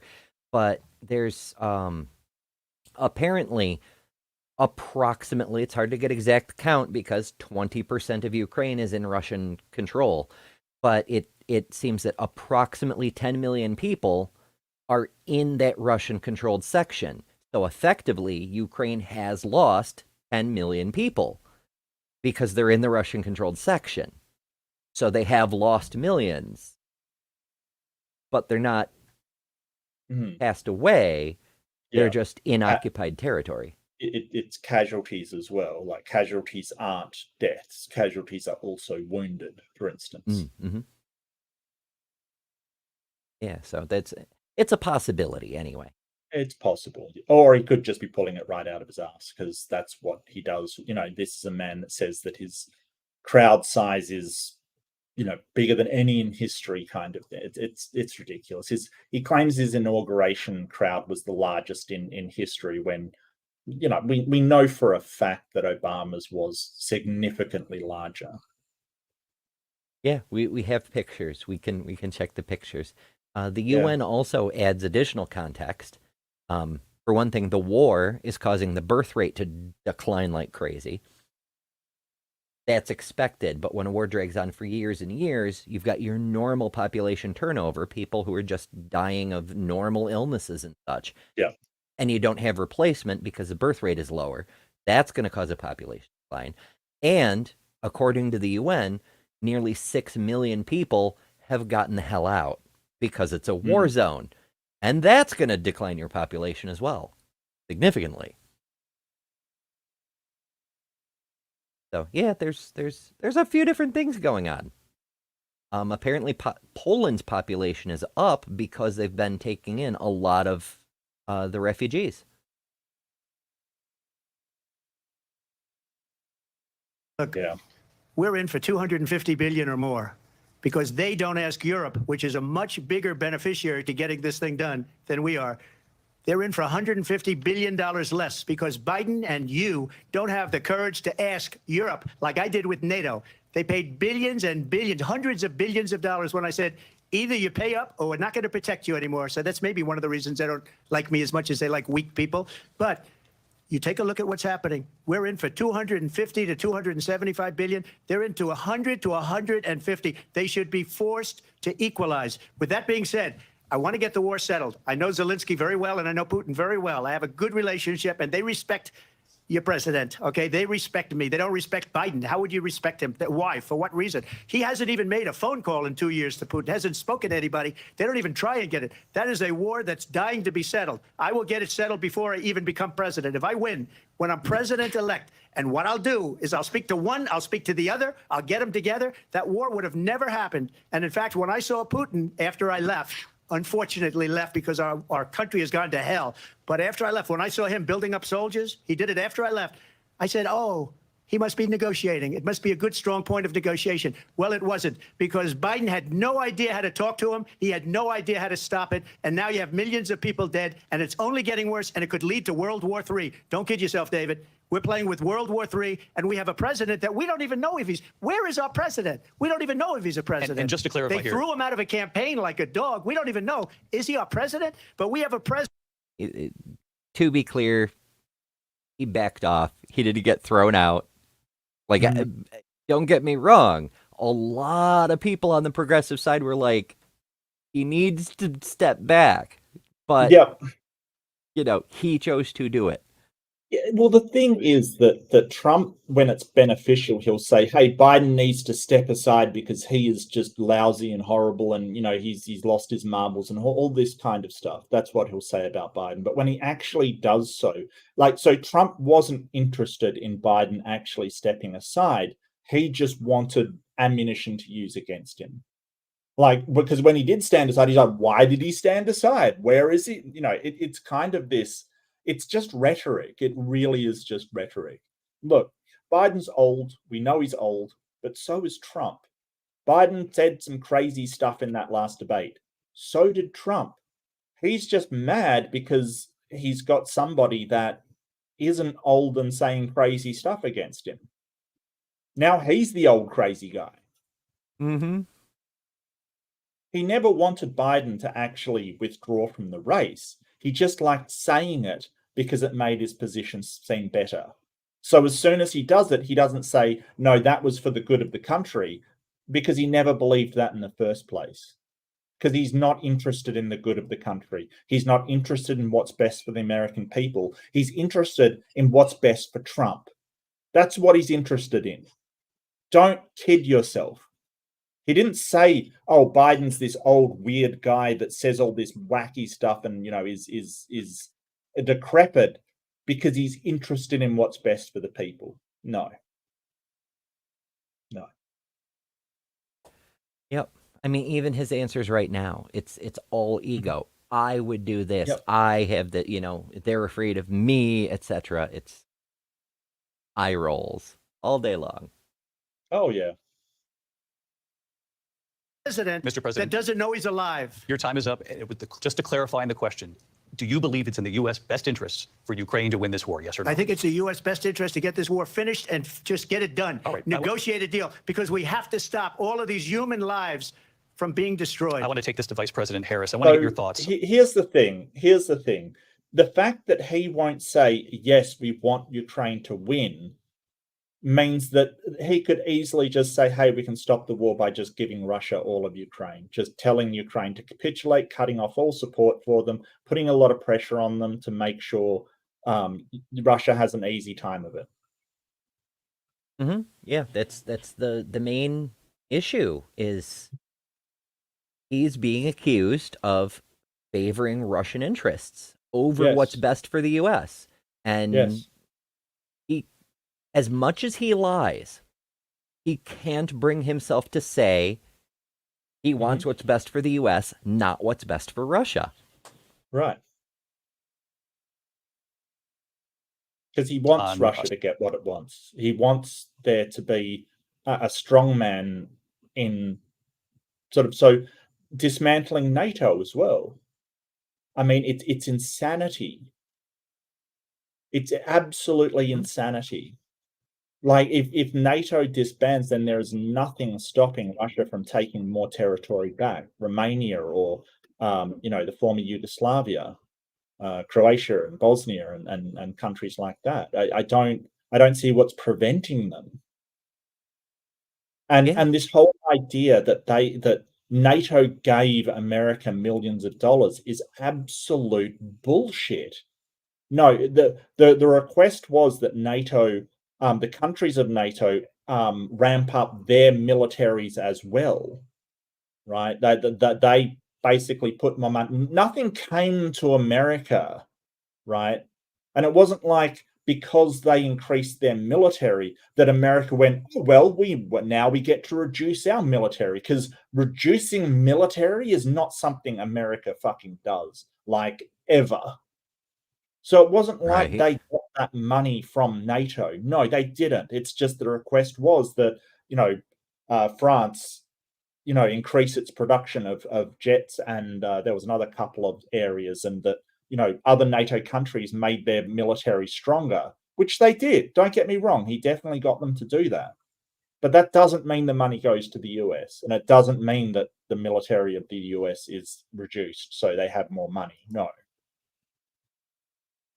A lot of the money shenanigans are, well, some of the other ones that are a bit more obvious will come up later, but there's a lot of misstating financials. And I don't think that Trump wants an end to the war as it is at the moment, right? I don't think he does, because that's not what Putin wants. Putin cannot allow Ukraine to be able to be at peace, because once they're at peace, they can join NATO, and his invasion is over at that point. There's no way Putin would have to be a madman to go up against NATO.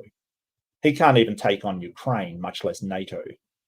Mm-hmm. Yeah, that's arguably the main reason that he invaded when he did. It had nothing to do with who was president in the U.S. It was because if he didn't, he'd lose the opportunity, because Ukraine would have joined NATO. Yes, and then he'd have to fight all of Europe. They were starting to, make steps towards joining NATO, and that's why he did it when he did. It had nothing to do with who was president. Nothing whatsoever. Yup. So, that's another thing that could end the war immediately, is send SEAL Team 6 to go take care of, the problem. Did you know that it's actually illegal to call for the assassination of a world leader on the internet? Oh, really? Well, which is why that's a I thing I would never do. right. Well, I mean, I don't believe that violence really solves everything. I think that in that case you would have a power vacuum, and it could possibly be somebody even worse. I think that that's a short-term solution that may turn out to be worse in the long run. I think that America has a history of using violent means to replace leaders with varying results, really varying results. I don't think what will work is taking away Russia's ability to wage war by starving them economically. And that will also cause people who live in Russia that do want to live in a flourishing country to turn on Putin. Yeah, and inspire change from within kind of thing. We've had Yeah. mixed success with other methods for that, like, arming the Taliban to fight back against the Russians. That didn't work out so well for us in the long term. No. Yeah, and I think that sort of who was it? Nolvensky, I think it was. The main opponent is now dead because he went up against Putin. I think that he is just a despot at this point. I don't think he's got any kind of democratic systems in his government. So yeah, I don't know. I just don't think that sort of violently trying to overthrow him is the way to go. But he can't sit in this place forever. Yeah, it's not great. I was really hoping that Wagner Group thing would go somewhere, but alas, they did the dumb, and then they have a strange number of windows that people just keep falling out of in Russia. It's truly remarkable.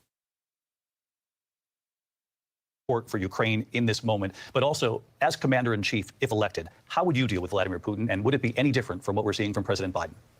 Well, first of all, it's important to remind the former president you're not running against Joe Biden, you're running against me. I believe the reason that Donald Trump says that this war would be over within 24 hours is because he would just give it up. And that's not who we are as Americans. Let's understand what happened here. I actually met with Zelensky a few days before Russia invaded, tried through force to change territorial boundaries, to defy one of the most important international rules and norms, which is the importance of sovereignty and territorial integrity. And I met with President Zelensky. I shared with him American intelligence about how he could defend himself. Days later, I went to NATO's eastern flank, to Poland and Romania. And through the work that I and others did, we brought 50 countries together to support Ukraine in its righteous defense. And because of our support, because of the air defense, the ammunition, the artillery, the javelins, the Abrams tanks that we have provided, Ukraine stands as an independent and free country. If Donald Trump were president, Putin would be sitting in Kyiv right now. And understand what that would mean, because Putin's agenda is not just about Ukraine. Understand why the European allies and our NATO allies are so thankful that you are no longer president, and that we understand the importance of the greatest military alliance the world has ever known, which is NATO, and what we have done to preserve the ability of Zelensky and the Ukrainians to fight for their independence.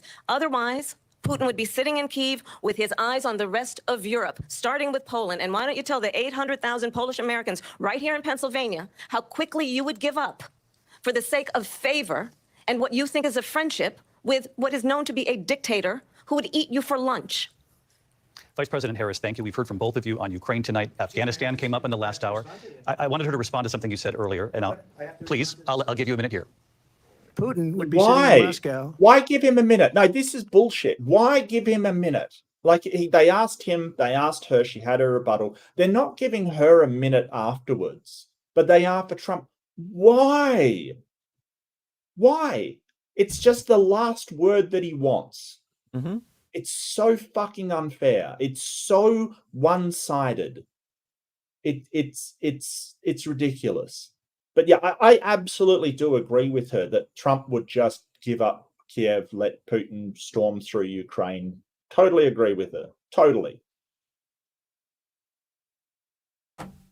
Yeah, I honestly I don't know why. I've seen moderators do stuff like that in the past, where a person is just insistent on talking, and then they'll say something like, "I'll give you 1 minute," just to kind of pacify them and move things along, instead of stomping on them and making them adhere to the rules. It's frustrating.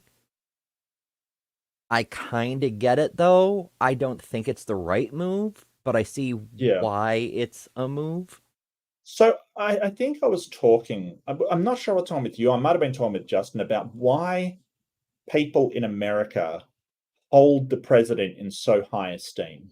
I don't understand. I really don't. Like if you compare it to Australia, where the prime minister's just a dude, like he's just a guy. We've had prime ministers being called a dickhead at the shops. I'm not even joking. Someone's walked past and gone, "You fucking dickhead," at them. Love it. At the shops. I'm not even joking. Like it's hilarious. We don't hold our leaders in that high esteem. It's a weird thing that, you know, they're called Mr. President and, you know, somehow above everybody else. It's weird. It's weird. Yeah, as we mentioned in part 1, which you can watch over on Mark's channel if you haven't seen it yet, the Mr. President thing is actually a Oh, I was talking to diminution you. of the role. Yeah, Our yeah, first yeah. two presidents, Washington and Adams, were referred to as Your Majesty, Yep. and It's weird. that's kind of why, because we thought of our chief executive as like a mini monarch, and it's been downgraded, but it's still an artificially elevated position. It's troubling. Mm. And he wouldn't have lost 300,000 men and women, but he would have been sitting in Moscow. Quiet, please. He would have been sitting in Moscow much happier than he is right now. But eventually, you know, he's got a thing that other people don't have. He's got nuclear weapons. They don't ever talk about that. He's got nuclear weapons. Nobody ever thinks about that. And eventually, maybe he'll use them, and maybe he hasn't been that threatening. But he does have that, something we don't even like to talk about. Nobody likes to talk about it. But just so you understand, they sent her to negotiate peace before this war started. 3 days later, he went in and he started the war because everything they said was weak and stupid. They said the wrong things. That war should have never started. She was the emissary. They sent her in to negotiate with Zelensky and Putin, and she did. And the war started 3 days later. And that's the kind of talent we have with her. She's worse than Biden. In my opinion, I think he's the worst president in the history of our country. Which is pretty rich coming from a guy who is a strong contender for worst president in the history of our country. Yeah, he's sort of, I think that historical presidential scholars on American history have actually voted him to be the worst president in history, beating out Nixon by a sliver, mostly for his actions on the COVID debacle. You know, millions That's of a big people one. died. Yeah, I think if you look it up, that scholars have voted and said that he is the worst president in history. So it's kind of it's not just you know, it is such projection from him. Yeah, well, he's big mad because the entire reason Biden won that election, the entire reason Biden ran, was specifically to get Trump out of office. Like, Yeah. he did have more plans and policies than Trump has today, but that wasn't the point. It was, let's put a statesman in charge. Let's put a person who knows how to do this job in charge. It doesn't even matter what the policies are, just having a functioning government instead of this lunatic ranting and raving and making shit up and getting people killed. Freaking wild. Mm-hmm. He goes down as the worst vice president in the history of our country. But let me tell you something. She is a horrible negotiator. They sent her in to negotiate. As soon as they left, Putin did the invasion. President Trump, thank you. You did bring up something. You said she went to negotiate with Vladimir Putin. Vice President Harris, have you ever met Vladimir Putin? Can you clarify tonight? Yet again, I said at the beginning of this debate, you're going to hear a bunch of lies coming from this fella. And that is another one. When I went to meet with President Zelensky, I've now met with him over 5 times. The reality is it has been about standing as America always should as a leader upholding international rules and norms, as a leader who shows strength, understanding that the alliances we have around the world are dependent on our ability to look out for our friends and not favor our enemies because you adore strongmen instead of caring about democracy. And that is very much what is at stake here. The President of the United States is commander-in-chief, and the American people have a right to rely on a president who understands the significance of America's role and responsibility in terms of ensuring that there is stability and ensuring we stand up for our principles and not sell them for the benefit of personal flattery. We've talked about Ukraine and Vladimir Putin. I do want to talk. Wow. This is the thing. She is not reading off a teleprompter. She's not, she probably had lots of rehearsal and practice, no doubt. But that is one firecracker of a speech to give right off the cuff. Because she's right. It's democracy at stake. It's your ability to vote and have that vote counted at stake. Because Trump claims the election was rigged and asked Georgia for an X amount of votes. Do you want your vote to count at all? I know that, there's people that say, hey, it doesn't matter. I think it does. Oh, it absolutely does. I mean, there are issues with the way the president is elected with the Electoral College, but all the other things, we've got not just representatives, but ballot initiatives. New York has a constitutional amendment on the ballot this year. Right. There's a ton of things, but more importantly, one can argue, it's the civil contract, the basis of our society. People have to at least feel they have some voice in their society, or you wind up with the American Revolution. People who feel like they don't even have any say at all get even more disillusioned really fast. And in a country where we've got more guns than people, they're never going to defeat the U.S. Army, but there's room for a whole lot of bad things to happen.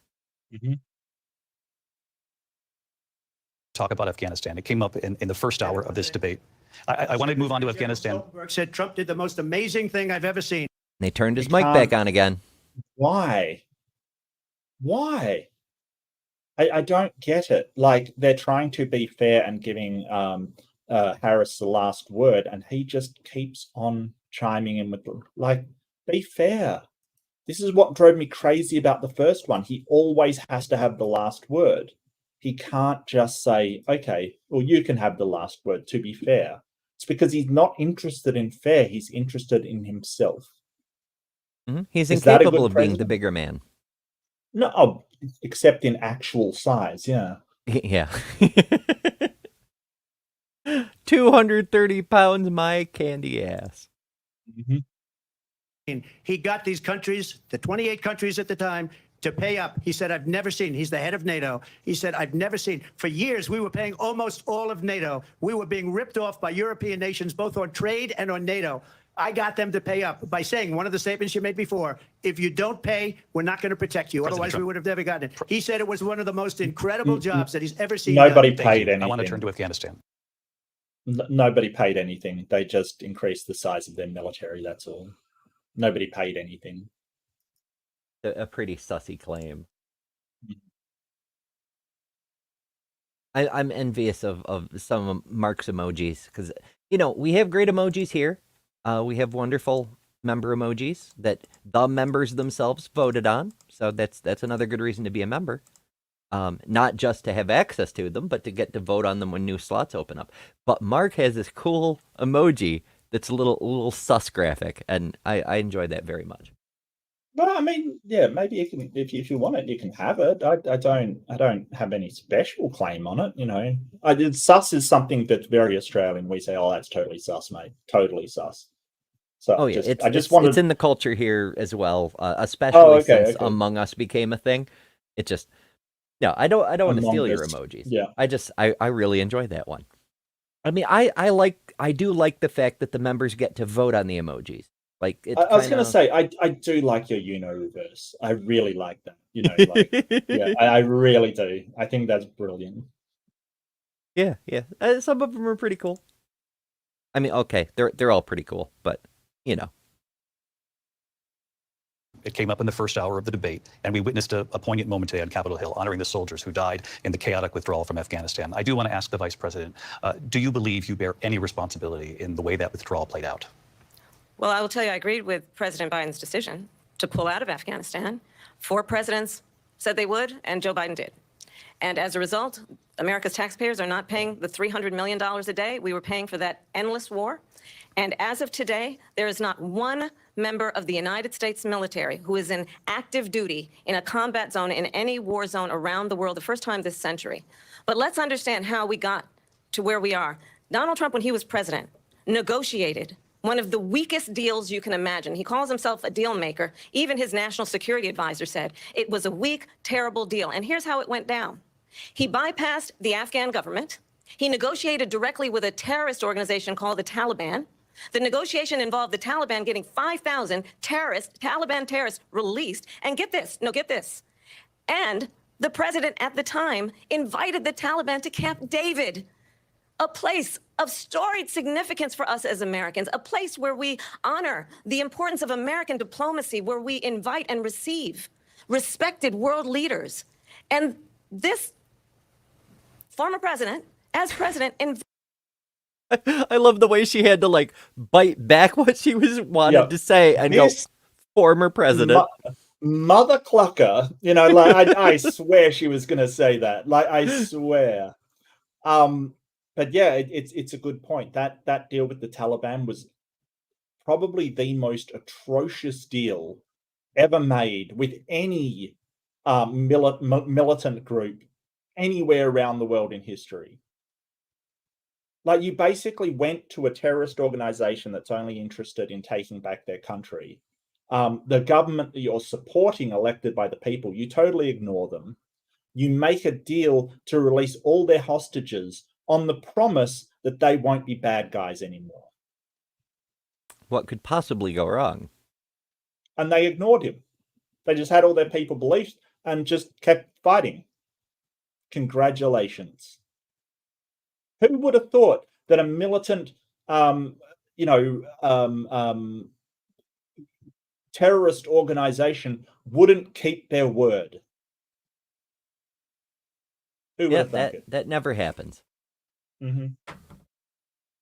That's kind of that's another example of, you know, sort of like the Ukraine thing. The fact that the United States spent nearly 2 decades trying to wipe out this group in this country. Now, we weren't trying to take it over the way Russia's trying to take over Ukraine, but like the utter failure to wipe out this enemy power is just, it's not a great look. Yeah, and those 5,000 Taliban combatants that were released, against their promise, they just went straight back into the field and, you know, attacked Americans and attacked the government of Taliban of Afghanistan, because of course they did. Yeah, why would they not? Yeah, because they promised not to.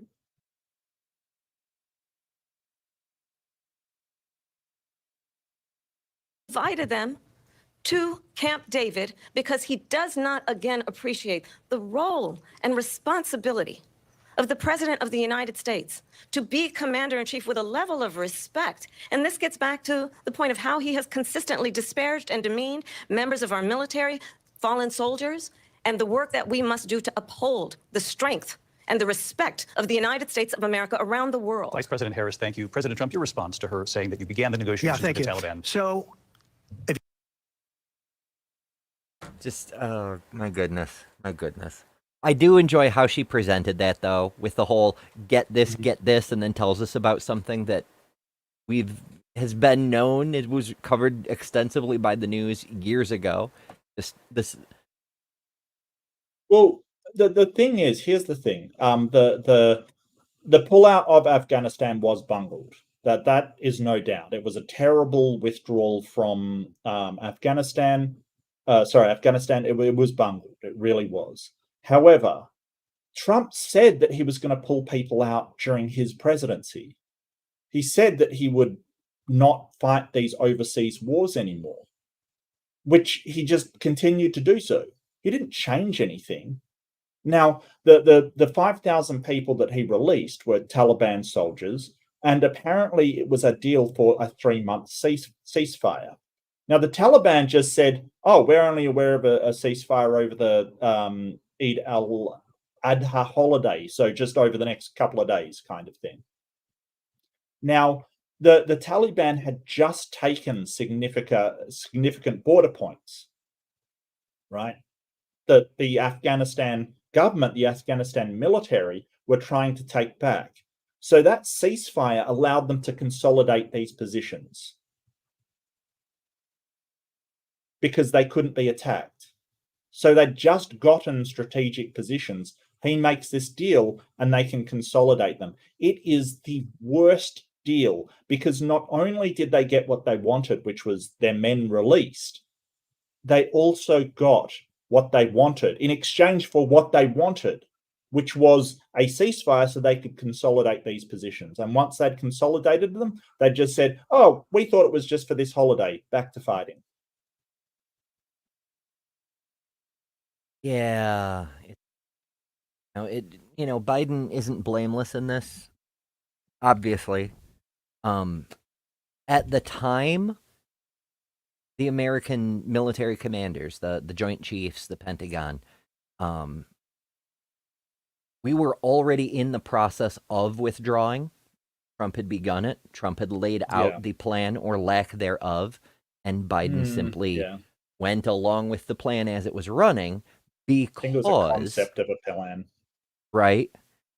Because interfering with it as it was had potentially disastrous consequences in many different directions. If he withdrew faster, then it could have created, well, exactly what we saw. The Afghan government fell virtually immediately. If he slowed it down or even reversed it, then he would be responsible for the ensuing violence and damage that would result. So because he's a politician, he just said, you know what, it's Trump's plan, we'll just let it run. And however it turns out, that'll fall on Trump. Yeah, I don't think that's the way people It's not a good way to do it because he was the decision maker at the time. I think that a lot of it was that the promise was to be out by a certain time as well. And I think that was a problem. I think that as a leader, you should say, hey, we did promise by this time, but it's going to cause chaos or it's going to be problematic if we do. So I have to change it, kind of thing, in the best interests of the American soldiers. I think that would have been a lot better received than what happened. Yeah, it was just bad all the way around. And you could argue that, well, Trump set it up that way. Yeah. Maybe it was incompetence. Maybe it was trying to make the person who follows him look bad. Maybe it was a bit of both.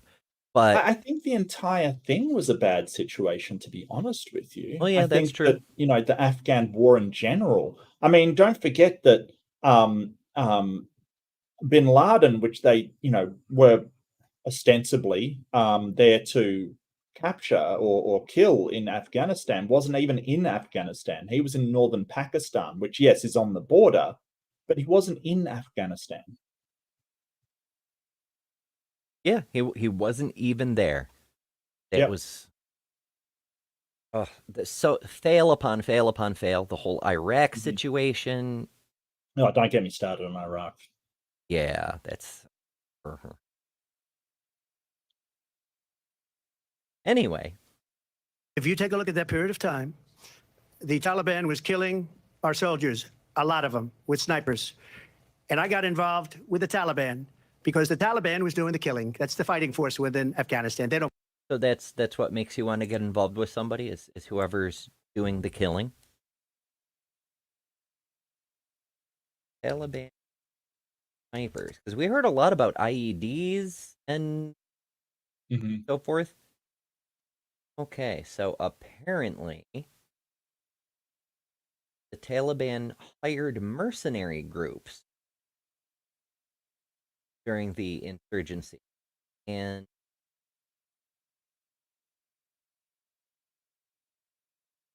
It doesn't look like they were super effective, but whatever. It's a claim buried under another claim, buried under another claim. It's not super relevant, so I don't want to spend a whole bunch of time on it. Don't bother doing that because, they deal with the wrong people all the time. But I got involved. And Abdul is the head of the Taliban. He is still the head of the Taliban. And I told Abdul, don't do it anymore. You do it anymore, you're going to have problems. And he said, why do you send me a picture of my house? I said, you're going to have to figure that out, Abdul. And for 18 months, we had nobody killed. We did have an Who is agreement negotiated Abdul? by Mike Pompeo. Apparently, There's he no. was the head It's of the kind of Taliban. racist. No, there is no. There's no Taliban leader by the name of Abdul. I don't know who he's. It sounds sort of just semi-racist that because they are of Arabian kind of. They're not even Arabian. That's the thing.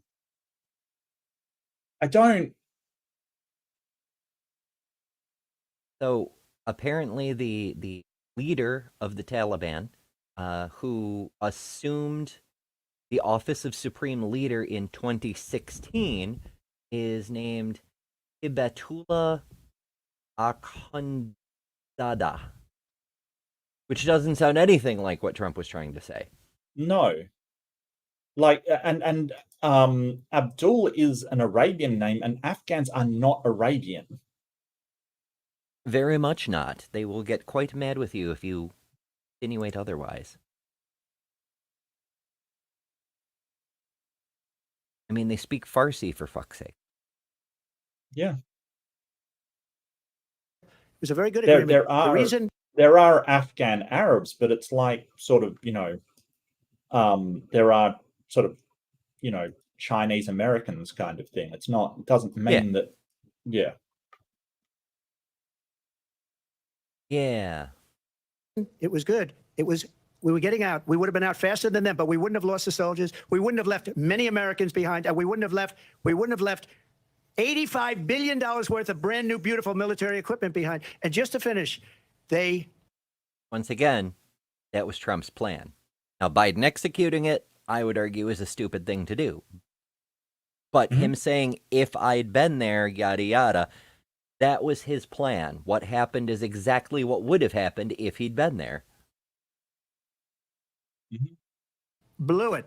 The agreement said you have to do this, and they didn't do it. They didn't do it. The agreement was terminated by us because they didn't do what they were supposed to do. I want to move on. And these people did the worst withdrawal, and in my opinion, the most embarrassing moment in the history of our country. And by the way, that's why Russia attacked Ukraine, because they saw how incompetent she and her boss are. President Trump, thank you. I think the most embarrassing moment in the history of our country may have been the January 6th insurrection. You know, people coating the walls of the democratic institution with feces is pretty embarrassing, quite frankly. We have a vast selection of candidates for the most embarrassing moment in our history on just a governmental level. Sure. Having a civil war run for nearly 5 years. That's not great. Possibly more embarrassing is the fact that we were re-invaded by the country that we had just won independence from a few years earlier, and they took our capital and burned our government buildings to the ground. Mm-hmm. That's pretty embarrassing. There's Andrew Jackson's inauguration was pretty embarrassing. January 6th is certainly a dark mark. It's the most embarrassing thing in at least 100 years. But yeah, no, that's fair. That's fair. Yeah. But I don't think a botched withdrawal is the most embarrassing moment in US history. I think going into Iraq and killing over 1 million people and then saying, "Oh, those weapons of mass destruction, we never found them." That's actually way more embarrassing. Yeah, they did. I don't think embarrassing is a strong enough word for that. Yeah, horrifying. Illegal. Sure. Yeah, but yeah, lots of bad. Yeah, the Vietnam withdrawal was pretty embarrassing.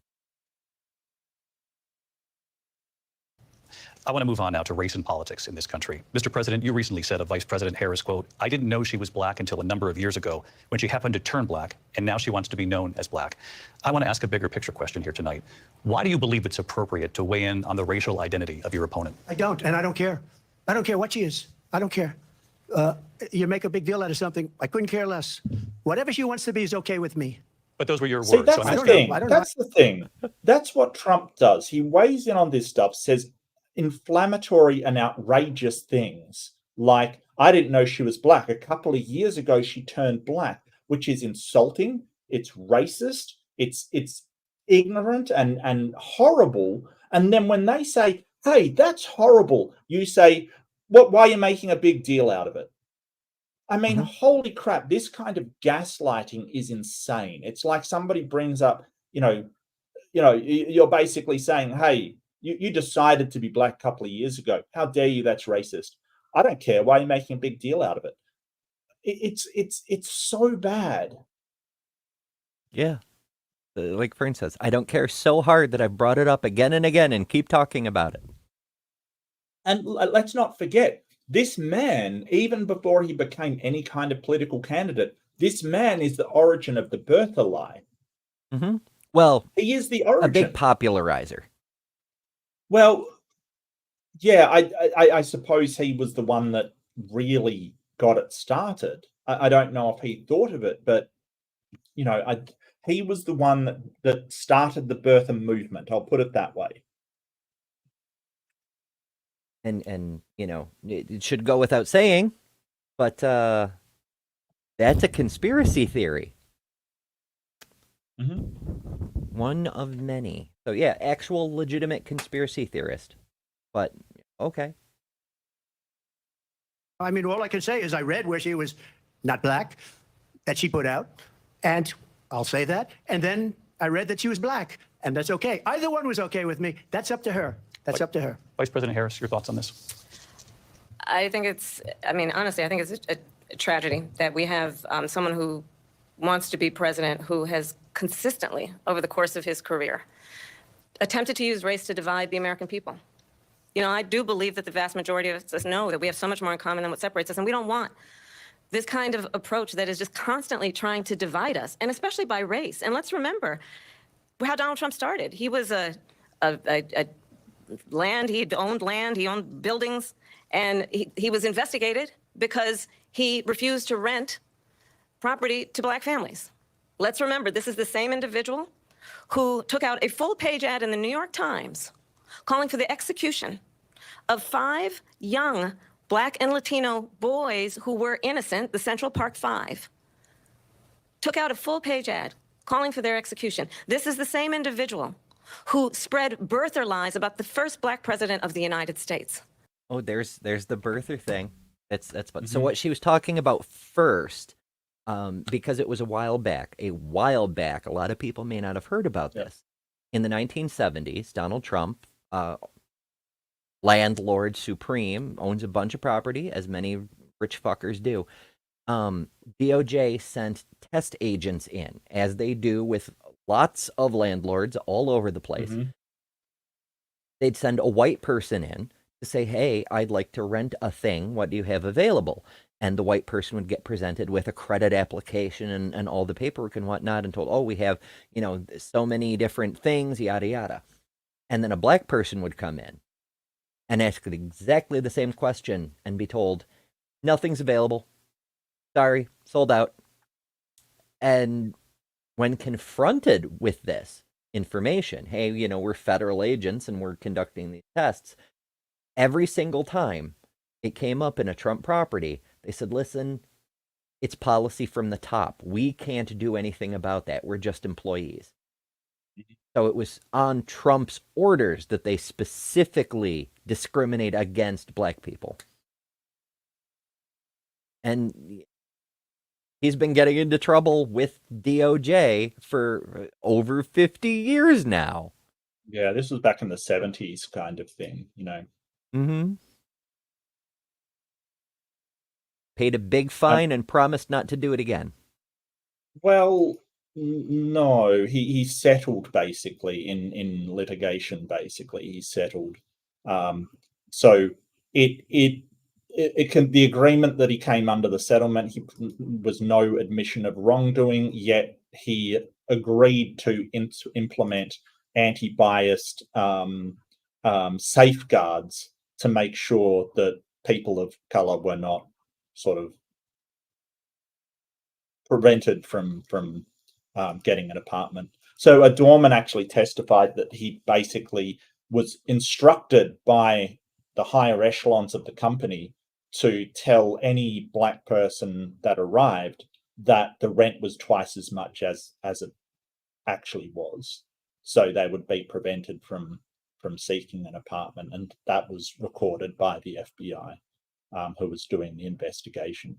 So the problem with Trump is that he doesn't write anything down because he doesn't write at all.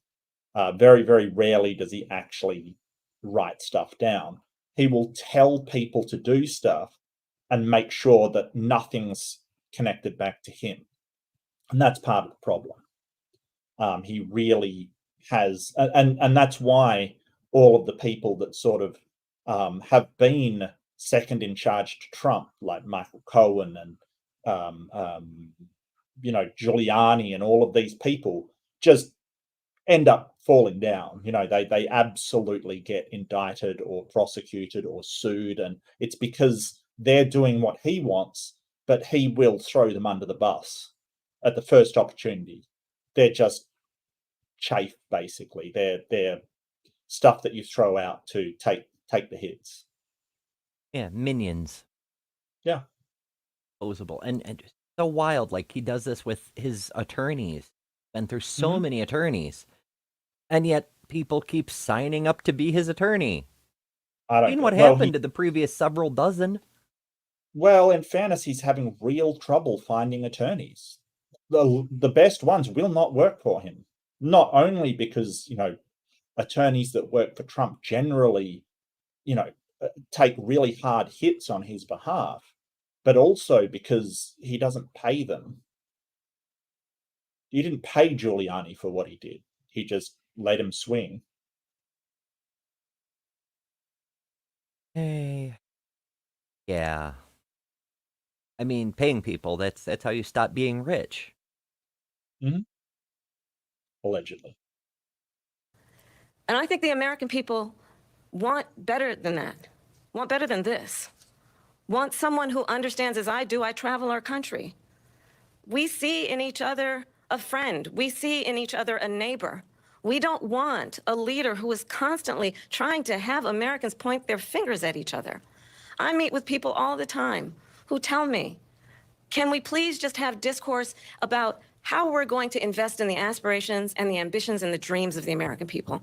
Knowing that regardless of people's color or the language their grandmother speaks, we all have the same dreams and aspirations and want a president who invests in those, not in hate and division. Vice President Harris, thank you. Lindsay? President Trump, That this is now that the is third like time. a slice straight out of Obama speech, right? That's what Obama ran on, is sort of let's come together and be stronger together, and ran on hope and progress and sort of uniting everybody. And it was a very, very strong message. I think that's a strong message as well. I really hope that Americans stop listening to Trump's, we just need to turn on each other and win and do all of this stuff. It's not a zero-sum game. You don't have to shove somebody down in order to win yourself. Like, that isn't a thing. We can all succeed together. And I think that's a really strong message. I absolutely love what she said there. Yeah. My son and I watched the Mean Girls musical version that just came out from Tina Fey earlier today. And Tina Fey makes a speech. I don't know how familiar everybody is with Mean Girls, so I'll skip the details. But she says, calling someone else stupid doesn't make you smarter. Yeah. We knocking other people down doesn't lift any of us up.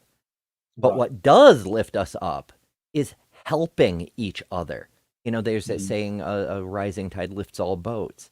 And that's kind of why we have a civilization in the first place, because Yeah. working together gives each of us more abilities, more tools, more resources than any of us would have individually. Einstein couldn't be Einstein without an industrialized nation to rely on for his food and to keep predators away from where he lives, you know? And it's why China is kicking the US's ass in places like Africa. It's because they're offering deals to them in exchange for resources that give them schools and buildings and industry and all of this stuff. They're helping more than just exploiting their resources, which is what America is offering. And there's something to be learnt from that. Whether or not the US will learn it in time is another story, but sort of turning on, African countries, turning on your allies, turning on the rest of the world and saying, hey, we take 100% priority and you guys are nothing. It won't get you to where you're trying to go. Like you can say no person is an island, but also no country is an island. Except Like Australia. America. Well, there's a lot of countries that are island, but what I mean is that like sort of politically, you can't just sort of go it alone, solo, and expect to come out on top. It doesn't work like that. Yeah. Like in isolation, none of it works. Just, well, we could get into a whole thing about that too. The point is, Trump is wrong, y'all. This is the most divisive presidency in the history of our country. In the history of our country, more than Obama, who was the most divisive president. Yeah. Because we've got the two possibilities. Do what Trump says and hate everyone, or don't. And that's a division. It's so divisive. The history of our country, though. I remember a certain fella named Abraham Lincoln, who took the, super divisive stance that maybe black people deserve human rights too, maybe perhaps. And it was so divisive, such a horribly un-American message, that half of the country left the Union and there was a war. Yep. That was probably slightly more divisive. I don't know. Yeah, I was going to say that was probably a more divisive time, but being divisive doesn't mean that your policy is bad. It's just if you're being divisive just to get into power, which is what Trump is doing, that's bad. There's no reason for it. There's some good reasons to stick by your principles, but sort of just setting people up against one another just because it benefits you.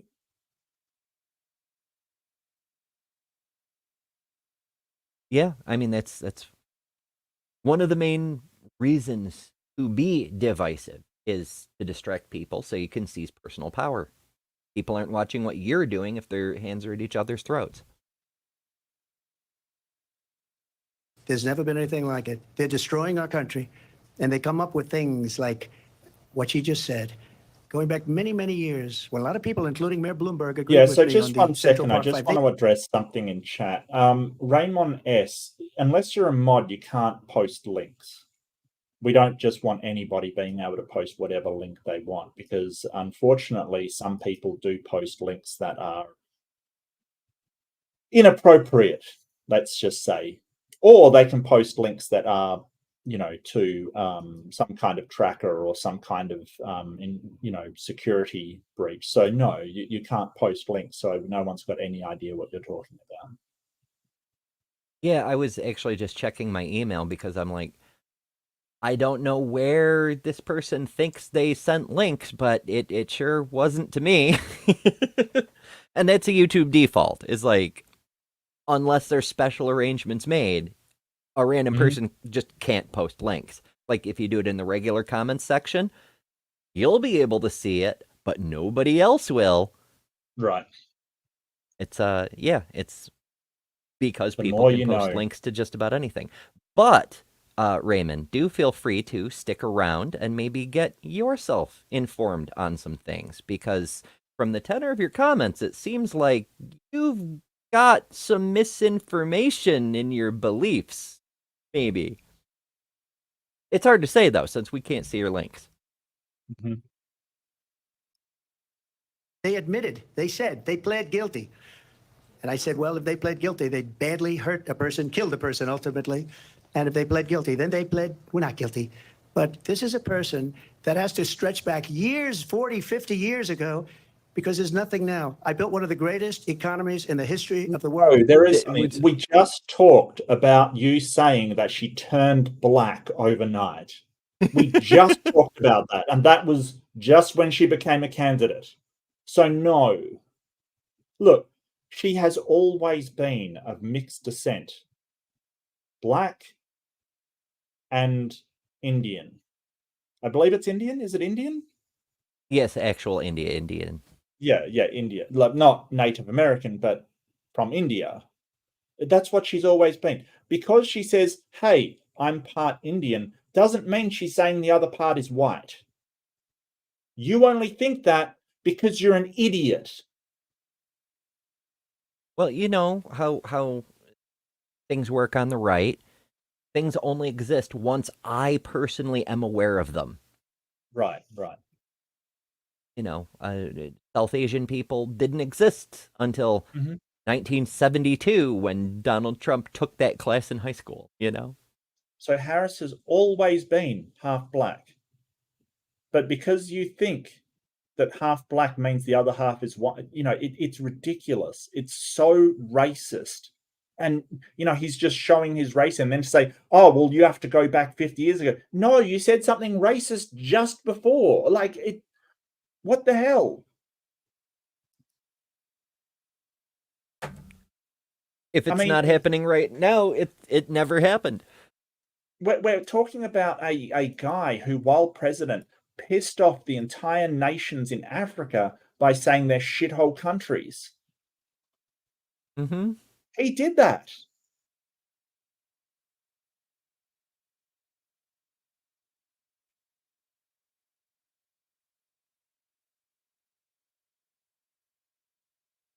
Huh. So I was looking up Harris's ancestry to make sure that I wasn't just repeating something I'd heard somewhere. And yeah, India, her maternal grandparents were born in a little village in India where they're well aware of her connection and they're celebrating her presidential run, and that's pretty cool. But also, the other side of the family, the Harris side of the family, were Irish slave owners apparently. Oh, interesting. Yeah, very peculiar. And I'm going to build it again. It's going to be bigger, better, and stronger. But they're destroying our economy. They have no idea what a good economy is. Their oil policies, every single policy. And remember this, she is by None of this is coherent. He's drifting from subject to subject Yeah. within a few words. Like oil policies? What the fuck are you on about, Donald? I don't know. Like, we're talking about race, aren't we? That was the whole thing. Like, you saying that she was not, like, she became half black, which isn't true. What's that got to do with oil policy?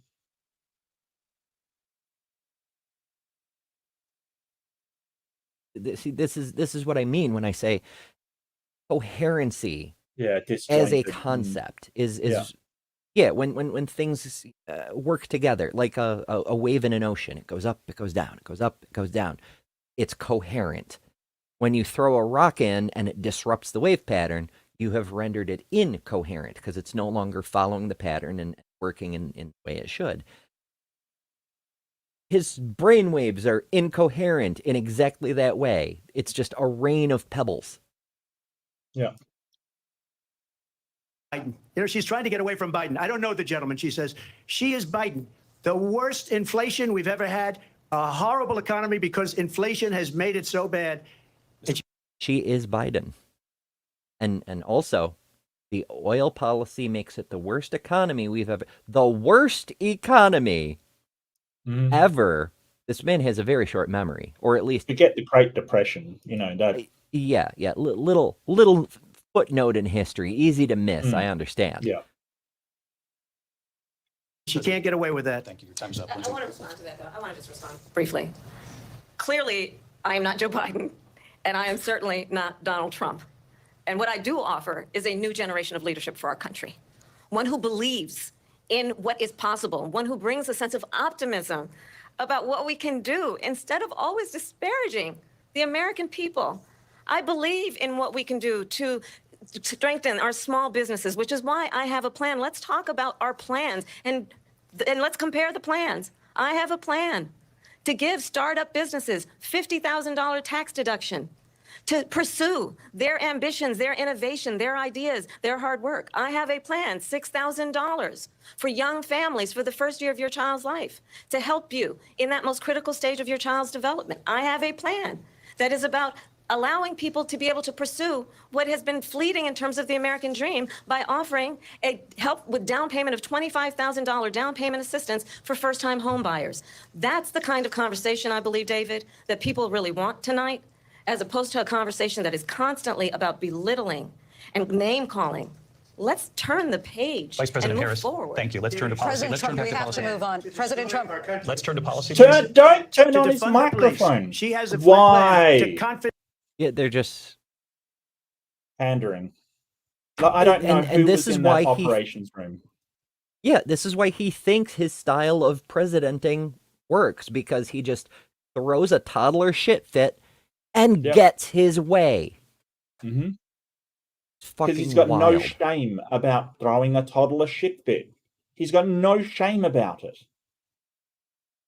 This is a person that every time he gets into trouble, he just yells and jumps up and down until he gets his way. That is not a president. That is a disgrace. And that's why the rest of the world laughs at him, because, it's just an immature little boy throwing a tantrum every time they don't get the toy that they want. Yep. So on what she said, the $50,000 credit for new businesses, that's not nothing. You do have to have $50,000 first in order to spend it as an expense in order to claim it as a tax credit, Right. which is a little bit of a problem for, people like me who don't.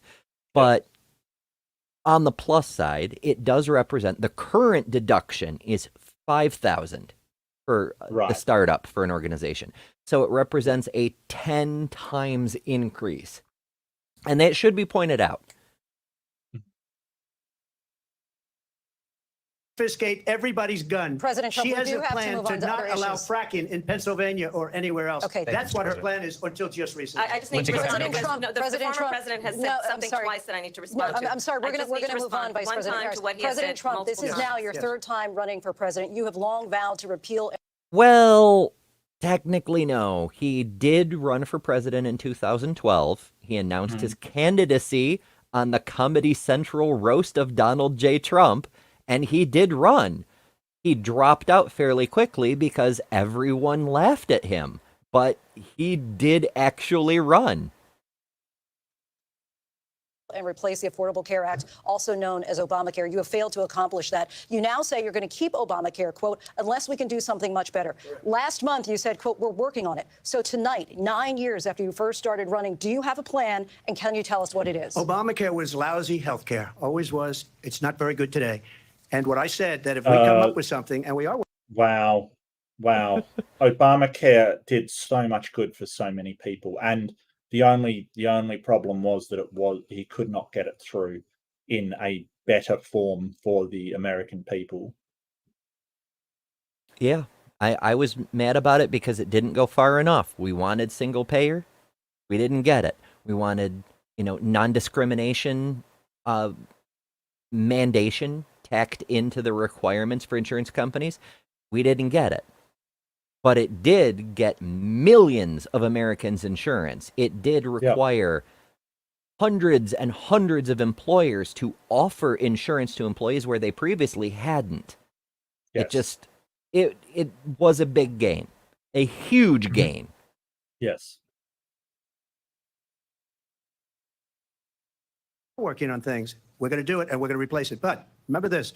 I inherited Obamacare because Democrats wouldn't change it. They wouldn't vote for it. They were unanimous. They wouldn't vote to change it. If they would have done that, we would have had a much better plan than Obamacare. But the Democrats came up, No. they wouldn't vote for it. That is not what happened. What was the better plan than Obamacare? What happened was he tried to strike down Obamacare with nothing to replace it. Literally nothing. And even Republicans voted against that because it was basically going back to before Obamacare, which was nothing. Nothing. I remember the town hall meetings that Republicans went in and said, you cannot take away Obamacare. You can't. Mm-hmm. Or the Affordable Care Act. Obama famously never wanted it to be called Obamacare. It was the Affordable Care Act. Yeah. That was the era of everything Obama. Obama phones and Obama cards. Ugh. Well, yeah, as someone in the chat pointed out, you're right. It was repealing the Obama. It wasn't replacing it. And this man said that he had a better healthcare plan worked out, but has never presented anything. Literally nothing is what he has presented. Literally nothing. This is the thing. You say it's a better system, present it. But he has nothing in 9 years. 9 years, and he hasn't presented a single policy. That's insane. Yeah, that's why when he accuses her of having no policy, even though she opened with presenting policy, Yes. it's pure projection because he's never had a platform other than watch out for the scary brown people. Yeah. They're gonna, and the Democrats are gonna take your guns and all that bullshit. And build a wall and Mexico will pay for it, which Mexico did not. True. And in 4 years, he didn't do it. Well, he couldn't get it through because nobody wanted to pay, because nobody thought that Mexico would pay them back for this war, because Mexico wouldn't. There is no way. And he wanted to clamp down on trade with Mexico, not understanding that Mexico was America's biggest trading partner, and he would have caused a financial crisis if he'd done that. Which he'd then, blame on Obama or Probably Mexico or fucking Abraham Lincoln. Who knows? Yeah, it's everyone's fault but his. Mm-hmm. I had a choice to make when I was president. Do I save it and make it as good as it can be, never going to be great, or do I let it rot? And I felt I had an obligation, even though politically it would have been good to just let it rot and let it go away. I decided, and I told my people, the top people, and they're very good people. I have a lot of good people in that administration. Yes, lots of good people whom are now either employed by the Heritage Foundation to work on Project 2025, or more than 200 of them are on Harris's team saying, do not vote for this man. He is dangerous. Yes.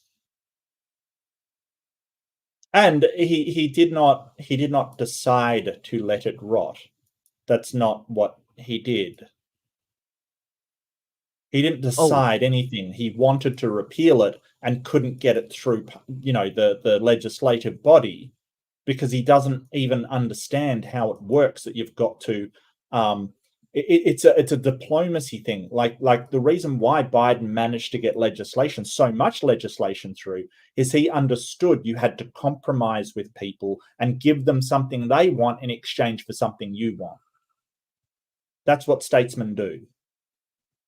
That's how negotiations work, weirdly enough. Yep. You'd think Mr. Art of the Deal would know that. But I did misspeak there. There is a third possibility. Many of Trump's former advisors are currently in prison. Oh, that's true, yeah. Yeah, I forgot about that one. My apologies. We read about the bad ones. We had some real bad ones too, and so do they. They have really bad ones. The difference is they don't get rid of them. But let me just explain. I had a choice to make. Do I save it and make it as good as it can be, or do I let it rot? And I saved it. I did the right thing. But it's still never going to be great, and it's too expensive for people. And what we will do is we're looking at different plans. If we can come up with a plan that's going to cost our people, our population, less money and be better health care than Obamacare, then I would absolutely do it. But You know what would do that? Single payer, Medicare for all. Yeah. But didn't they try and get that through and the Republicans blocked it? Like they wouldn't agree to, yeah. Yeah, the ACA that we got was the compromise because as corporatist as the Democrats are, the Republicans are absolutely beholden to the corporations. They can't do anything without an okay from their corporate overlords. And taking one of the most profitable for-profit industries in the country and effectively nationalizing it, never going to happen. Yeah. But until then, I'd run it as good as it can be run. So just a yes or no, you still do not have a plan? I have concepts of a plan. That's my favorite line. Yeah, it's my favorite line as well. No, actually, my favorite line is they're eating dogs and they're eating cats. That's got to be my favorite. Like, seriously, that is just so ridiculously insane.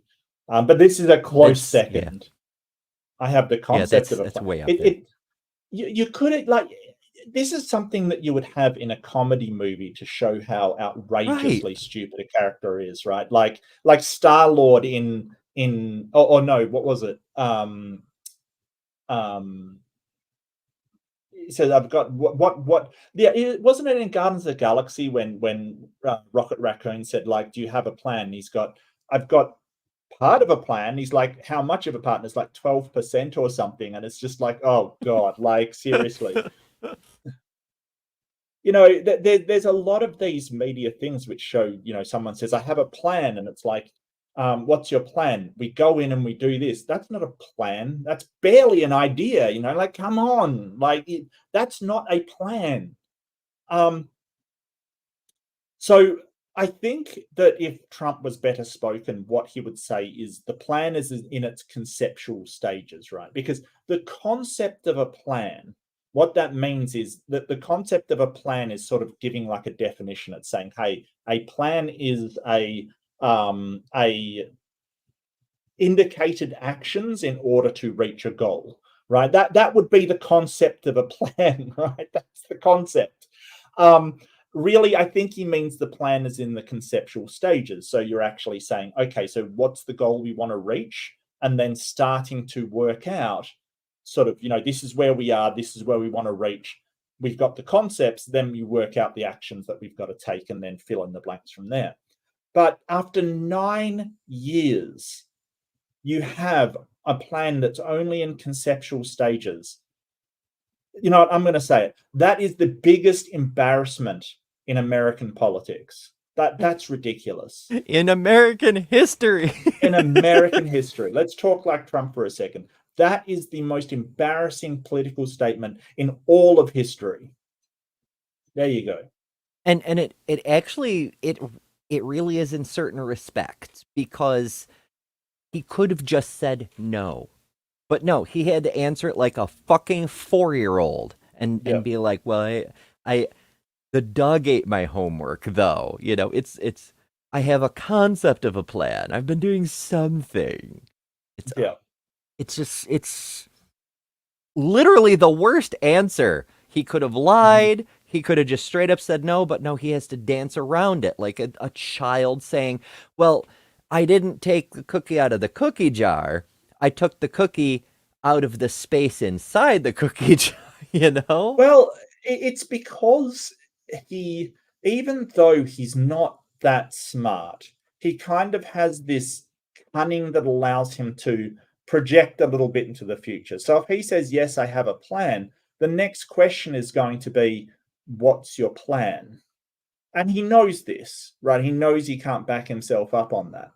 So instead, he just has to lie and say, well, I have a concept of a plan. He doesn't have anything, right? He hasn't done anything on it. He just wants to strike down Obamacare, and let companies do whatever, because that's what he's after. Just companies can do whatever they want as long as they're doing it on behalf of me, as long as I'm the one in power. That's all he wants. So it is a lie. I think it is a lie that he's got, the conceptual plan, because I don't think he even does have that. But he knows that he can't outright lie and say yes, because he doesn't want to have to present anything. Yeah, I think we've already gotten as much concept as there is. I want to replace it with something better. That's the concept. Yes, that's the concept of the plan. Yeah. But that concept itself is a lie, because I think he wants to replace it with something better for the corporations. Right. I don't Better think it's for gonna be who? better for the people. Yeah. Well, he said, if we can make it cheaper for the people and better, which absolutely under a single payer system would be the case for the people, yeah, that would be amazing. But, I don't think that that's what he wants to do. I'm skeptical myself. I'm not president right now, but if we come up with something, I would only change it if we come up with something that's better and less expensive. And there are concepts and options we have to do that. And you'll be hearing about it in the not too distant future. Vice President Harris. 2 weeks away. He said that at the last election. He said that against Hillary Clinton. And he never produced the plan, ever. He never changed. He never produced it. Even while he was trying to repeal Obamacare, he never produced any policy to replace it. Nothing. And 9 years later, he still doesn't have anything. It's embarrassing. Yeah, that whole "I'm not the president." You're running for it. You need to show your work. Show us what you want to do. Mm-hmm. Or maybe we should just, nuke hurricanes. Yeah. Draw on weather maps. It was like him saying that he would release his tax information and his financial statements as president. He said, I'll release it as soon as this, as soon as that. It's right around the corner. And then he basically fought tooth and nail not to release anything. Yep. I think he still never has. Not willingly. I think they got some information due to a law thing. What's it called when you're allowed documents under law when you've got a case? Oh, disclosure. Discovery. No, it's discovery. Oh, yeah, that's it. So yeah, some were released during discovery in a trial, but I don't think he's ever sort of phoned up and say, hey, here is all my financial information for all of this stuff. Yeah, I think you're right. I recall seeing one of his tax forms, and I think it's because of court documents. Yep. Harris, in 2017, you supported Bernie Sanders' proposal to do away with private insurance and create a government-run healthcare system. 2 years later, you proposed a plan that included a private insurance option. What is your plan today? Well, first of all, I absolutely support, and over the last 4 years as vice president, private healthcare options. But what we need to do is maintain and grow the Affordable Care Act. But I'll get to that, Lindsay. I just need to respond to a previous point that the former president has made. I've made very clear my position on fracking. And then this business about taking everyone's guns away. Tim Walz and I are both gun owners. We're not taking anybody's guns away. So stop with the continuous lying about this stuff. As it relates to the Affordable Care Act, understand, just look at the history to know where people stand. When Donald Trump was president, 60 times he tried to get rid of the Affordable Care Act. 60 times. I was a senator at the time when I will never forget the early morning hours when it was up for a vote in the United States Senate. And the late, great John McCain, who you have disparaged as being, you don't like him, you said, at the time because he got caught. He was an American hero. The late, great John McCain, I will never forget that night, walked onto the Senate floor and said, no, you don't. No, you don't. No, you don't get rid of the Affordable Care Act. You have no plan. And what the Affordable Care Act has done is eliminate the ability of insurance companies to deny people with pre-existing conditions. I don't have to tell the people watching tonight, you remember what that was like?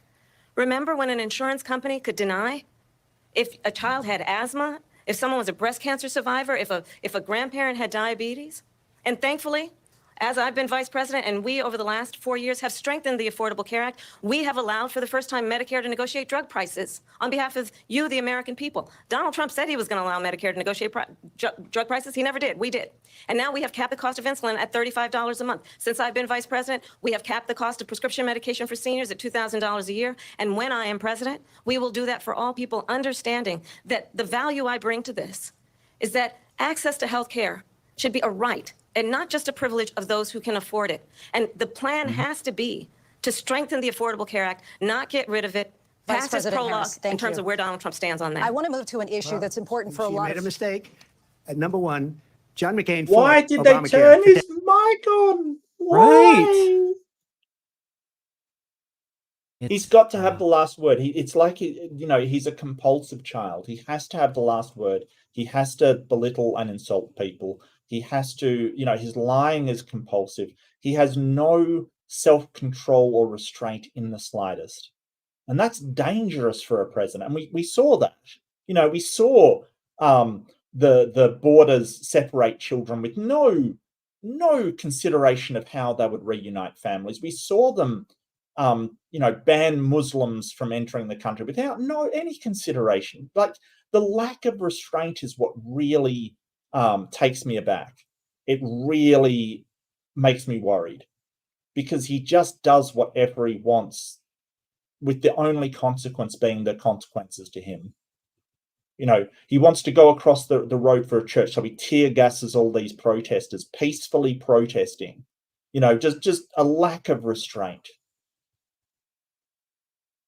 Yeah, it's all me, what I want, the optics, no concern for how it affects people. Or can anything. Absolutely infuriating. 10 years. But it wasn't only him. It were all of the Democrats that kept it going. And you know what? We can do much better than Obamacare, much less money. But she won't improve private insurance for people, private medical insurance. That's another thing she doesn't want to get. President People Trump are paying privately for insurance that have worked hard and made money, and they want to have private. She wants everybody to be on government insurance, where you wait 6 months for an operation that you need immediately. President Trump, thank you. We have another issue that we'd like to get to that's important for a number of Americans. You have to do that now. Depending on what it is you need. There's only so many specialty surgeons of certain kinds, and so on and so forth. Yeah. And whatever. It hurts my head so much, and it's such a side topic in this case. Okay. Americans, in particular younger voters, and that's climate change. President Trump, with regard to the environment, you say that we have to have clean air and clean water. Vice President Harris, you call climate change an existential threat. The question to you both tonight is, what would you do to fight climate change? And Vice President Harris, we'll start with you. 1 minute for you each. Well, the former president had said that climate change is a hoax. And what we know is that it is very real. You ask anyone who lives in a state who has experienced these extreme weather occurrences, who now is either being denied home insurance or it's being jacked up. You ask anybody who has been the victim of what that means in terms of losing their home, having nowhere to go. We know that we can actually deal with this issue. The young people of America care deeply about this issue. And I am proud that as vice president over the last 4 years, we have invested $1 trillion in a clean energy economy, while we have also increased domestic gas production to historic levels. We have created over 800,000 new manufacturing jobs while I have been vice president. We have invested in clean energy to the point that we are opening up factories around the world. Donald Trump said he was going to create manufacturing jobs. He lost manufacturing jobs. And I'm also proud to have the endorsement of the United Auto Workers and Sean Fain, who also know that part of building a clean energy economy includes investing in American-made products, American automobiles. It includes growing what we can do around American manufacturing and opening up auto plants, not closing them like happened under Donald Trump. Vice President Harris, thank you. That didn't happen under Donald Trump. Let me just tell you, they lost 10,000 manufacturing jobs this last month. It's going, they're all leaving. They're building big auto plants in Mexico, in many cases owned by China. They're building these massive plants, and they think they're going to sell their cars into the United States because of these people. What they have given to China is unbelievable. But we're not going to let that. We'll put tariffs on those cars so they can't come into our country, because they will kill the United Auto Workers and any auto worker, whether it's in Detroit or South Carolina or any other place. What they've done to business and manufacturing in this country is horrible. We have nothing because they refuse. You know, Biden doesn't go after people because supposedly China paid him millions of dollars. He's afraid to do it. Between him and his son, they get all this money. A little more projection, because that's a thing that he's actually done with Russia and possibly China. We don't know, but fuck's sake. I don't know. I know that from what I know of Chinese policy, they're very happy with the way that sort of young Earth creationism is being promoted, and the sciences are sort of suffering under the religious, sort of implementation of this. Let's get rid of geology and all of this kind of stuff. It actually helps them for America to be scientifically illiterate, because they're certainly not. They're absolutely in the realms of using it to discover technologies and things. So it wouldn't surprise me if China was very happy if Trump's in charge. Wouldn't surprise me in the slightest. Xi Jinping, I believe his name is, the sort of lead president of China. Yeah, President What's Xi. his name? Xi Jinping, yeah, president of China. I believe his name is Xi. Yeah, Xi Jinping, that's it.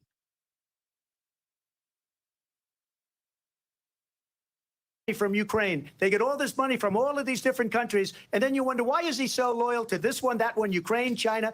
Why is he? Why did he get $3.5 million from the mayor of Moscow's wife? Why did she pay him $3.5 million? The fuck is he talking about? I have no idea. It sounds like conspiracy theory again, to be honest with you. Right?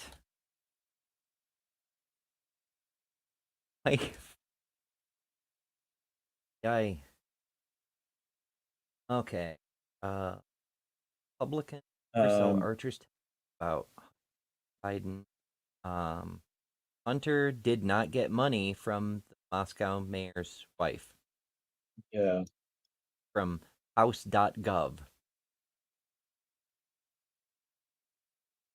Did that rumor from?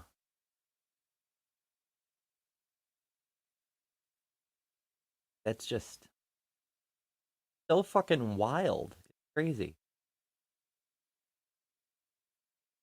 Trump was seemingly trying to raise an allegation previously made against Hunter Biden. Apparently, the GOP has not provided any evidence that this is the case.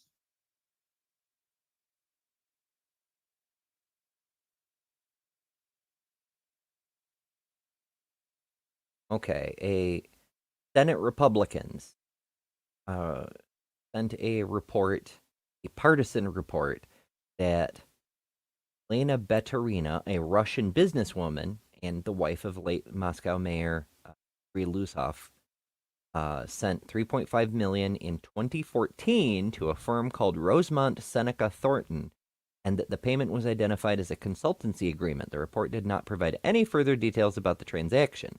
Hunter was a co-founder and CEO of Rosemont Seneca Advisors, but who the fuck is Mezzers?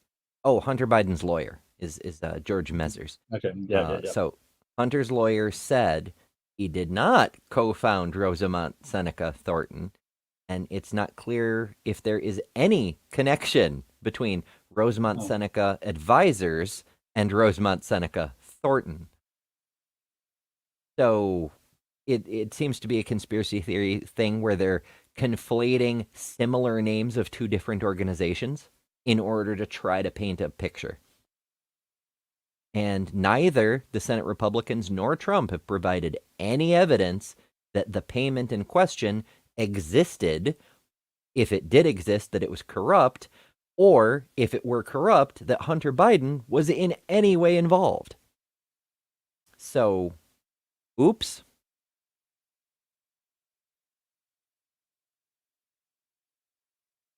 But they're eating the dogs, and they're eating the cats. Just something I'm reading is that Scientific American has endorsed candidate Harris.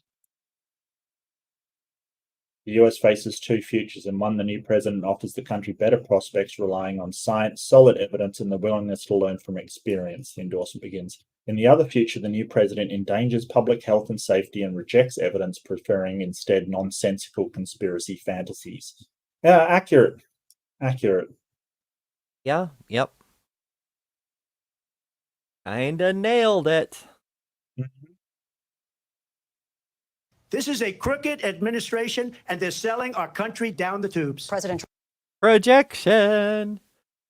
And the question was about climate change. Can we just focus on that for a second? The Right? question was on climate change, and somehow it's this conspiracy theory that's no evidence that Hunter Biden, like, even if this was true, what has it got to do with the question? Nothing.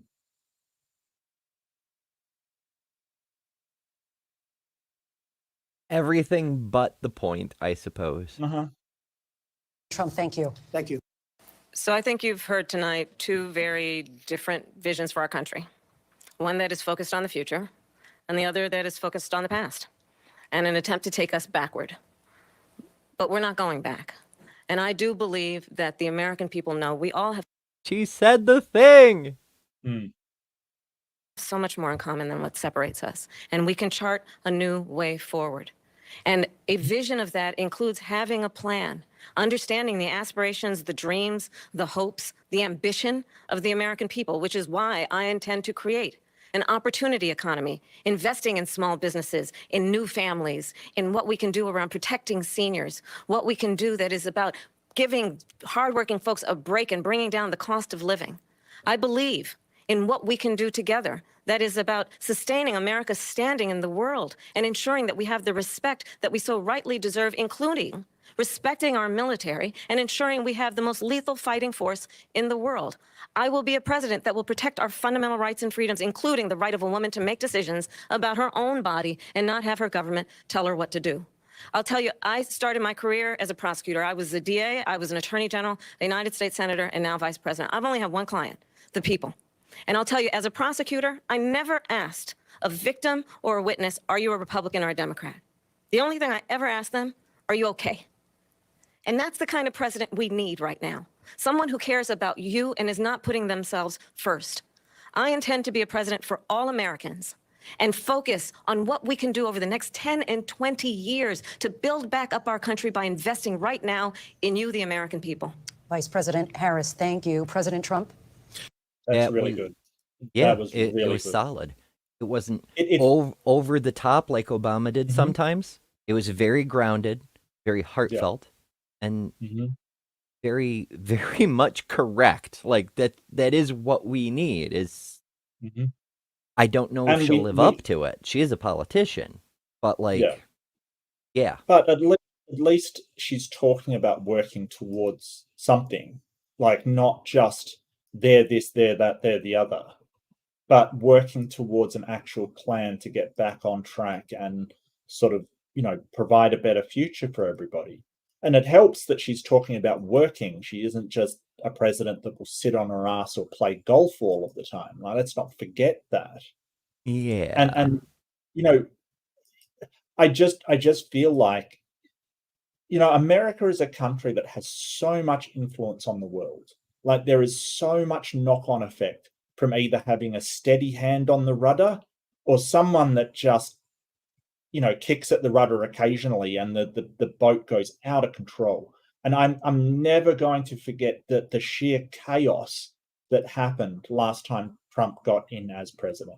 It was madness all over the place.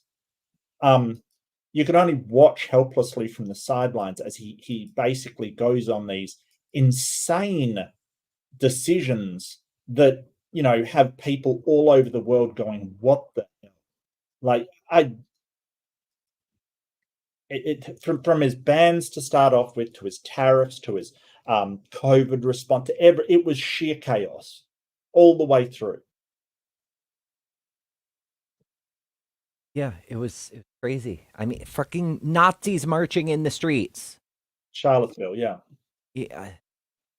The fact that that's not just the one crazy thing that happened is itself fucking crazy. Well, what was the craziest thing that happened when Biden, in America? What's the craziest thing that happened in America while Biden was president? There have been a few things. Sure. School shootings still happening. Some of those have been really out there. Yeah. No, totally. But it's not like you don't bring to mind tons and tons of these incidents where the craziness was started by the White House. Right? Super spreader bullshit, killing his own best friend in order to serve the needs of the conspiracy. Mm-hmm.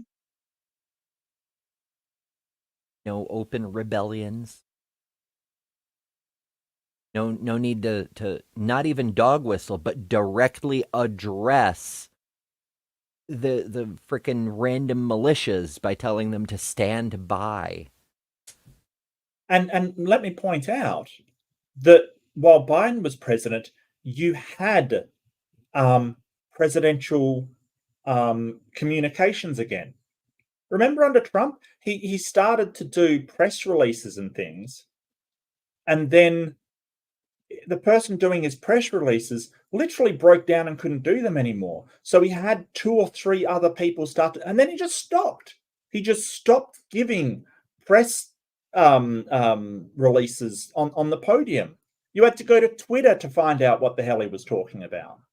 But let's not forget that under Biden, you actually had a spokesperson come up and give press releases again, the communications person. Yeah. There have been a shocking number of things like that. Like COVID data partway through the pandemic. They just turned off the information feed. They had the CDC stop reporting it. Yeah, and let's not forget that Trump kicked certain media out of the press things. What are they called? They're called I can't remember what they were called. The not the press conferences, junkets? No, they were called press conferences. So he went through. There was Sean Spicer to start off with, and then Scaramucci was the next one. Remember Scaramucci? Then it was Sarah Huckabee Sanders. Then it was Stephanie Grisham. Then it was Kayleigh McEnany. And there was another one as well, and I can't remember her name. I'm not sure if it mentions her here.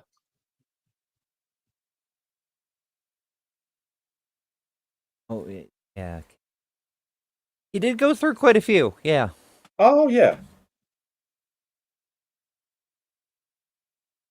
What was that woman's name with the she had a husband who was a lawyer that was completely Kellyanne Conway, I'm thinking of. Yeah.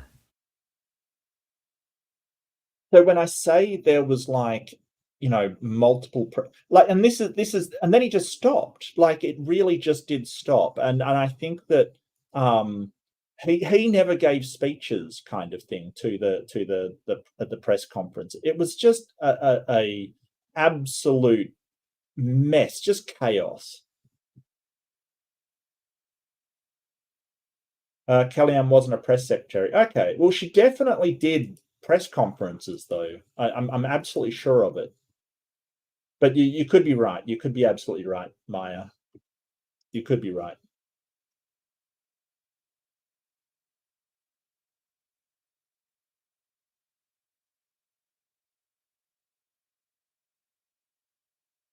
Oh,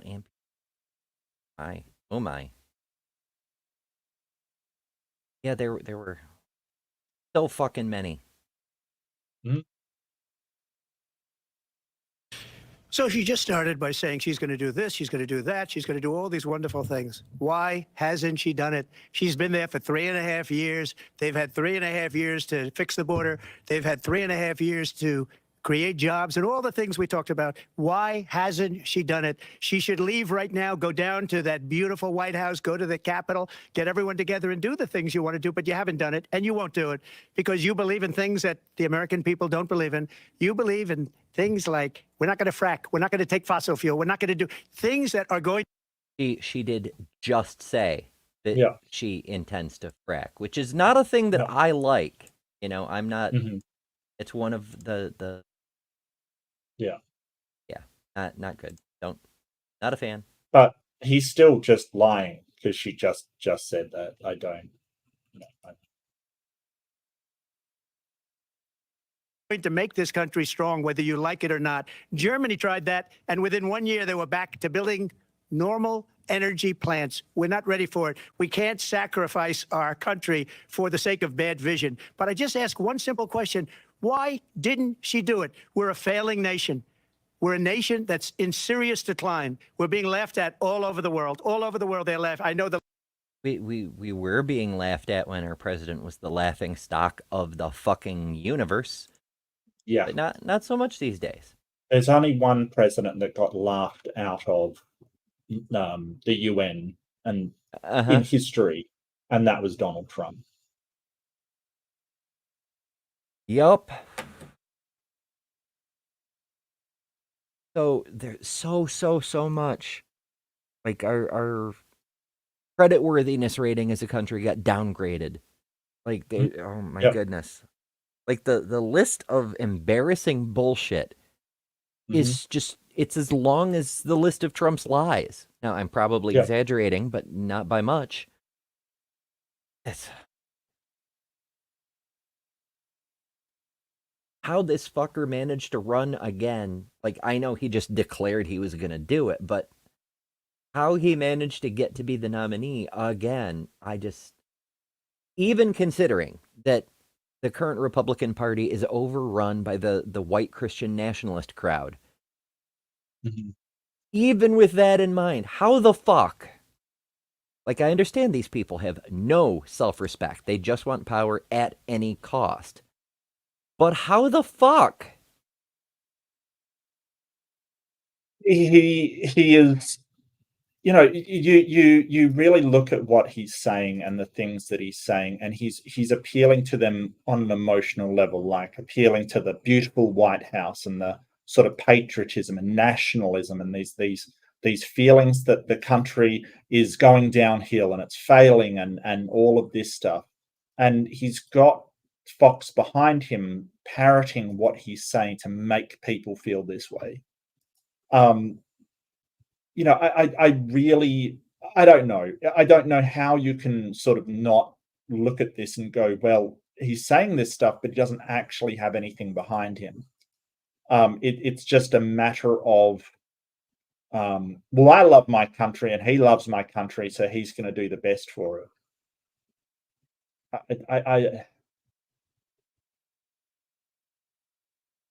I don't know. I don't know. It's weird. It's weird. It is weird. The leaders very well. They're coming to see me. They call me. We're laughed at all over the world. They don't understand what happened to us as a nation. We're not a leader. We don't have any idea what's going on. We have wars going on in the Middle East. We have wars going on with Russia and Ukraine. We're going to end up in a third world war, and it'll be a war like no other because of nuclear weapons, the power of weaponry. I rebuilt our entire military. She gave a lot of it away to the Taliban. She gave it away. Mm-hmm. How, pray tell, as a vice president? Vice president, yeah. Yeah. Well, I mean, I suppose you can sort of say she was part of the administration that gave it away like that. But, you know, it is what Trump does. He sort of, you know, if you are somebody in this thing, he will blame you 100% like you were in control of the whole thing. Because it's dishonest, but I don't think he cares. You know, I don't think he cares that it's dishonest. I think that he doesn't care at all. Yeah. I mean, dishonest is sort of what he does. Dishonest She Donnie. gave it to What's that? Dishonest Donnie. Yes. Afghanistan. What these people have done to our country, and maybe toughest of all, is allowing millions of people to come into our country. Many of them are criminals, and they're destroying our country. The worst president, the worst vice president in the history of our country. I mean, he clearly doesn't know much American history, because we've had some pretty bad vice presidents too, including one who was put on trial for actual treason, but that's neither here nor there. Yeah, and I think, this claim that millions of people are coming in, like I think at one point he claimed that 15 million people were coming in or something like that, or 20 million. Like that's about the population of Australia per month. It's so much of a lie. It's incredible. Like it's just ridiculous. Or per year even. It's just ridiculous. It's such a lie.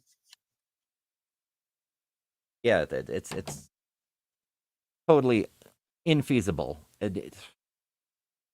on so many levels. Like we might have over the last 20 or 30 years a total of 15 million. Or he might be counting the number of commuters who cross the border regularly as people entering this country. And that's going both ways. That's U.S. citizens visiting Tijuana and coming back. Oh, they crossed the border twice. That counts double, I think he got it, from what I read, he probably got it from the number of stops the Border Patrol did during Biden's presidency. So that means just stopping American citizens and going, hey, do you have any fruits and vegetables? Or, stopping people and going, are you citizens? And, like just stops, stops at the border. So I think that's where he got it right. I think you're probably right. It's just the amount of crossings. But I guess they don't stop all cars. They don't stop everybody. But just the amount of stops, if you add them up, it's probably about that many over Biden's entire thing. But that's, it's such a lie to say that's the amount of illegal immigrants coming in. Some of the immigrants are legally coming in. They get visas. And that's the thing. It's people overstaying their visas that's the problem. They have legal visas. Yep. And a wall will not stop that. No, it will not. And I think the bigger problem is if you want to focus on the bigger problem, it's sort of like fentanyl and the drugs that are coming in. But most of that isn't taken over the border. It comes in through cargo, like and smuggled in via ports of entry, not over the border, because that's very, very well secured. Now there might be some coming over the border, on places that aren't the border crossing, but that's difficult to do. It's a lot easier just to pack it into something that can't be discovered and then just ship the stuff in. It's just sort of, it's popularism. It's basically just saying, hey, you don't like people overseas, neither do I. Yeah. I hate the same people you hate because I hate everyone. Yeah, basically. So what did you think in total? What do you think? Yeah, not impressed with Mr. Orangehead. I mean, it goes without saying. He's an absolute disgrace in every measurable way. And most things are within expectations. He was dishonest. He lied a lot. He was unable to have a single coherent sentence that stayed in the same zip code as where he started it. All of that. Harris was inspiring, but not overly pie-in-the-sky optimistic, and laid out actual policies. Not a perfect candidate by any stretch of the imagination. Oh, yeah.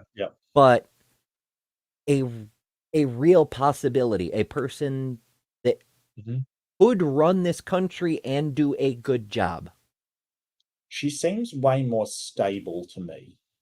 Well, yes. When you ask questions and you're veering off into, immigration territory, when you're being asked about climate change, like things like that. I think she's way more stable and more grounded. That she's like, okay, so we've got this problem. Here's what we do about it. I think that Trump would just blame other people. This is the thing, when you go into power into a country, it kind of doesn't matter at that point who created the problem. You know, that in the campaign you can say, hey, don't elect this guy because he caused this problem or caused that problem, or they're responsible for this or they're responsible for that. Once you're in power, that's irrelevant. It is irrelevant. You have to do the job in front of you. And I remember that that's not what Trump did. He blamed everybody else for the problems in the country and didn't fix them. And so I see Harris as way more stable. And I like the way she sort of said, I'm going to be a president for everybody, because that's what you have to be. Everyone's your constituents as a president. You can't just say, hey, well, I'm not going to care about Republicans because I'm a Democrat. And I think that's where Hillary went wrong, when she could have called them deplorables and stuff like that. She alienated people who were her future constituents. You know, I loved somebody, the first trans mayor, I think. She sort of was attacked by her opponent. I think it was the first trans mayor or first trans senator, maybe. I can't remember which it was. You probably know about this. But she was attacked by her opposition, and she refused to attack them back. She said, as of the start of my my sitting, that's going to be one of my constituents, so I won't talk bad about them. And I thought that was so amazing. I'll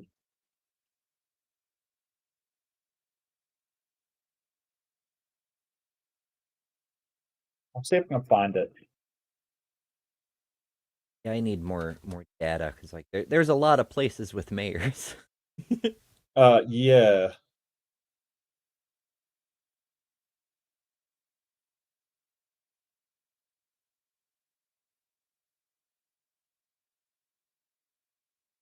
I think it was Zoe Zephyr. Oh, Zephyr. representative in Montana? Right. I could see Zoe saying Yes. something like that. She's very, very thoughtful that way. Yeah, I just really like that she said, in on this date, I become their representative and they're my constituent, even though they're my opposition. So I refuse to badmouth them, kind of thing. And I thought that was so amazing. It was such a, she knew where it was at. These are still Americans. You're representing them. That's it. You shouldn't. But does Trump think that way? Absolutely not. He will badmouth his own supporters. Let's not forget that he was calling his the people that supported him stupid and bad, and attacked Ted Cruz and attacked Chris Christie, and attacked all of these people, attacked Mitt Romney, and they're Republicans. Attacked Kane, what's his name, Senator McCain. Mhm. And those are the people on his side. It's imagine what he's going to do to you.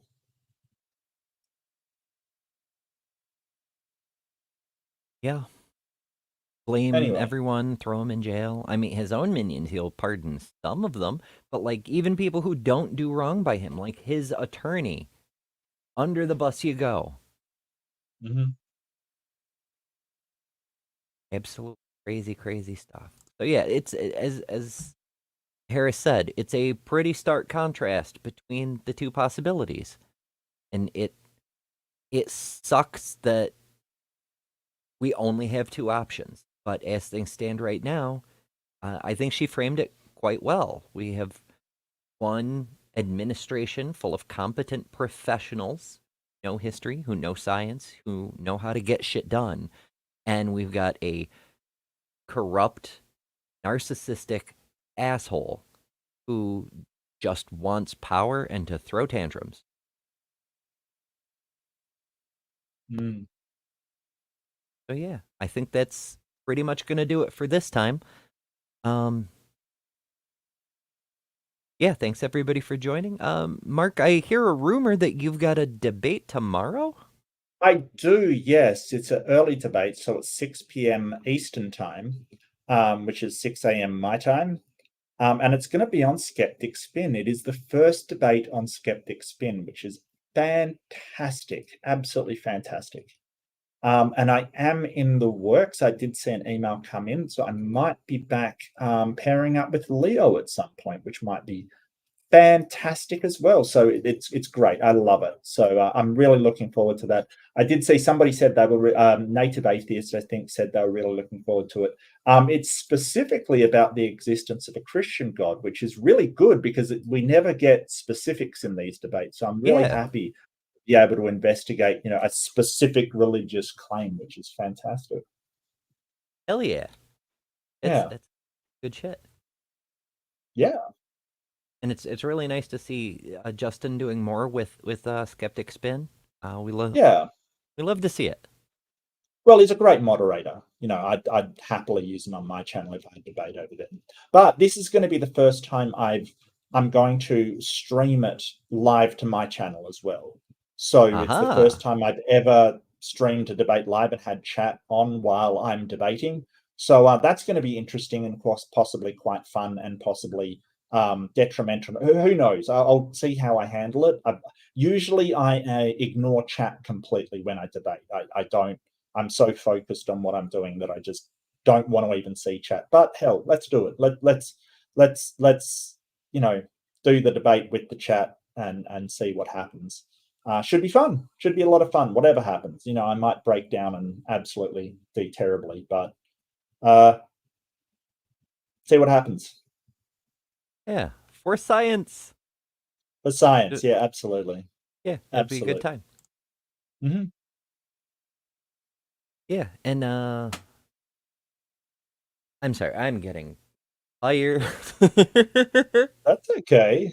It happens. It's getting late, isn't it? I mean, it's 11:30 over there, right? So yeah, definitely get some sleep. But I'm so glad we did this, even though we had to do it in two lots. I'm so glad we did because there was so much to talk about, and I feel so much more hopeful for the US and the way that it's going now that Biden isn't there. And I'm sorry to say, but I think he would have lost the election. I think Kamala Harris is just miles better candidate. Sorry. Yeah, definitely a huge improvement. Yeah, so when I talked about a steady hand on the rudder and being grounded, and so there were a couple of instances in the very first debate that we reviewed that Biden just gave nonsensical answers as well. So if those nonsensical answers from Biden concerned you, the nonsensical answers from Trump should concern you as well. But Harris did none of that. All of her answers were direct to the point. Maybe there was a couple that were kind of a bit iffy kind of thing. Like the answers were definitely had that political spin on them, but they weren't incoherent like Trump's. What do you think of climate change? The people coming across the border, that's not a coherent answer. It's not. Yeah. People are eating dogs and cats. That is not a coherent answer. They're eating the dogs. Hide your pets. I have a concept of a plan. That is not a coherent answer to how are you going to fix healthcare in America. That's not. Absolutely. A big shout out to Pragmatic Crystal. Awesome. Oh yeah, for sure. PC's like all over it with the links every time. Mark's links. Mark has a gaming channel too, by the by. It's not just the quality content on the main channel. I do want to put something up tonight as well. I'm going to have a live stream. I'm playing Green Hell, which is a survival game on permadeath. So yeah, things could go very badly. Yeah. Permadeath will ruin your day. I've been thinking about doing a Terraria thing for a while now. It keeps coming up. Somebody mentioned it in Discord. Now it's in my head, and I don't know. It's a great game. Yeah. Yeah. I mean, I don't want to set up yet another channel because for those of you who've been kind of back and forth between all my assorted projects, I do actually have content on my second channel now, Book of Ember. I've decided to use it to document transition experiences, stories, things that change my perspective, learning experiences, you might say. Right. Right. I'm still doing the news over on Transpositions, the good news segments, Thursdays at 8 p.m. Eastern. And because I'm a crazy person, I'm setting up yet another channel because good news doesn't go far enough. It's limited to just the news that's available. It tells us, like, you know, certain bands are being struck down, or, you know, a museum is opening, and that's fine as far as it goes. But it doesn't give us the inspiration of people's successes or hope for a better future in the same way hearing from people who have achieved things would. So I'm setting up another channel, currently calling it Transparency Talk, where I'll be interviewing people to talk about their experiences and their successes, with the idea of focusing on the highlights and the good things in people's lives.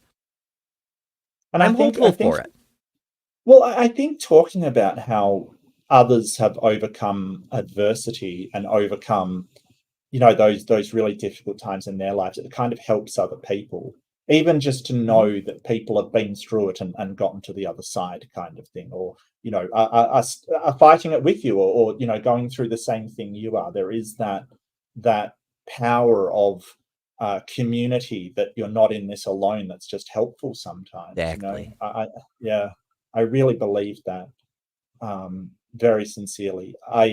Yeah, and fantastic. Well, if you ever need someone to play Terraria with you, hit me up. Absolutely hit me up. I think that game's awesome. It's like 2D Minecraft if you're not familiar with it. It's great. Yeah. I think it's pretty. I don't know if Yeah. I'll do it like on this channel, but like the reason I mentioned it is I don't want to set up yet another channel, though I do have a that's Twitch fair. channel.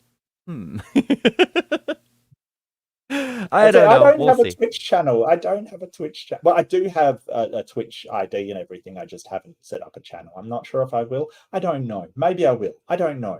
I have no idea. Please don't ask me. Yeah. I feel that. I have no idea what I'm doing. Let's face it. We're professional spokes. But yeah, so yeah, lots of Professional stuff happening, lots of stuff coming up in various Yeah. different quadrants. Make sure you're subscribed to both of our channels, because next week's review will be back over on Mark's channel as per usual.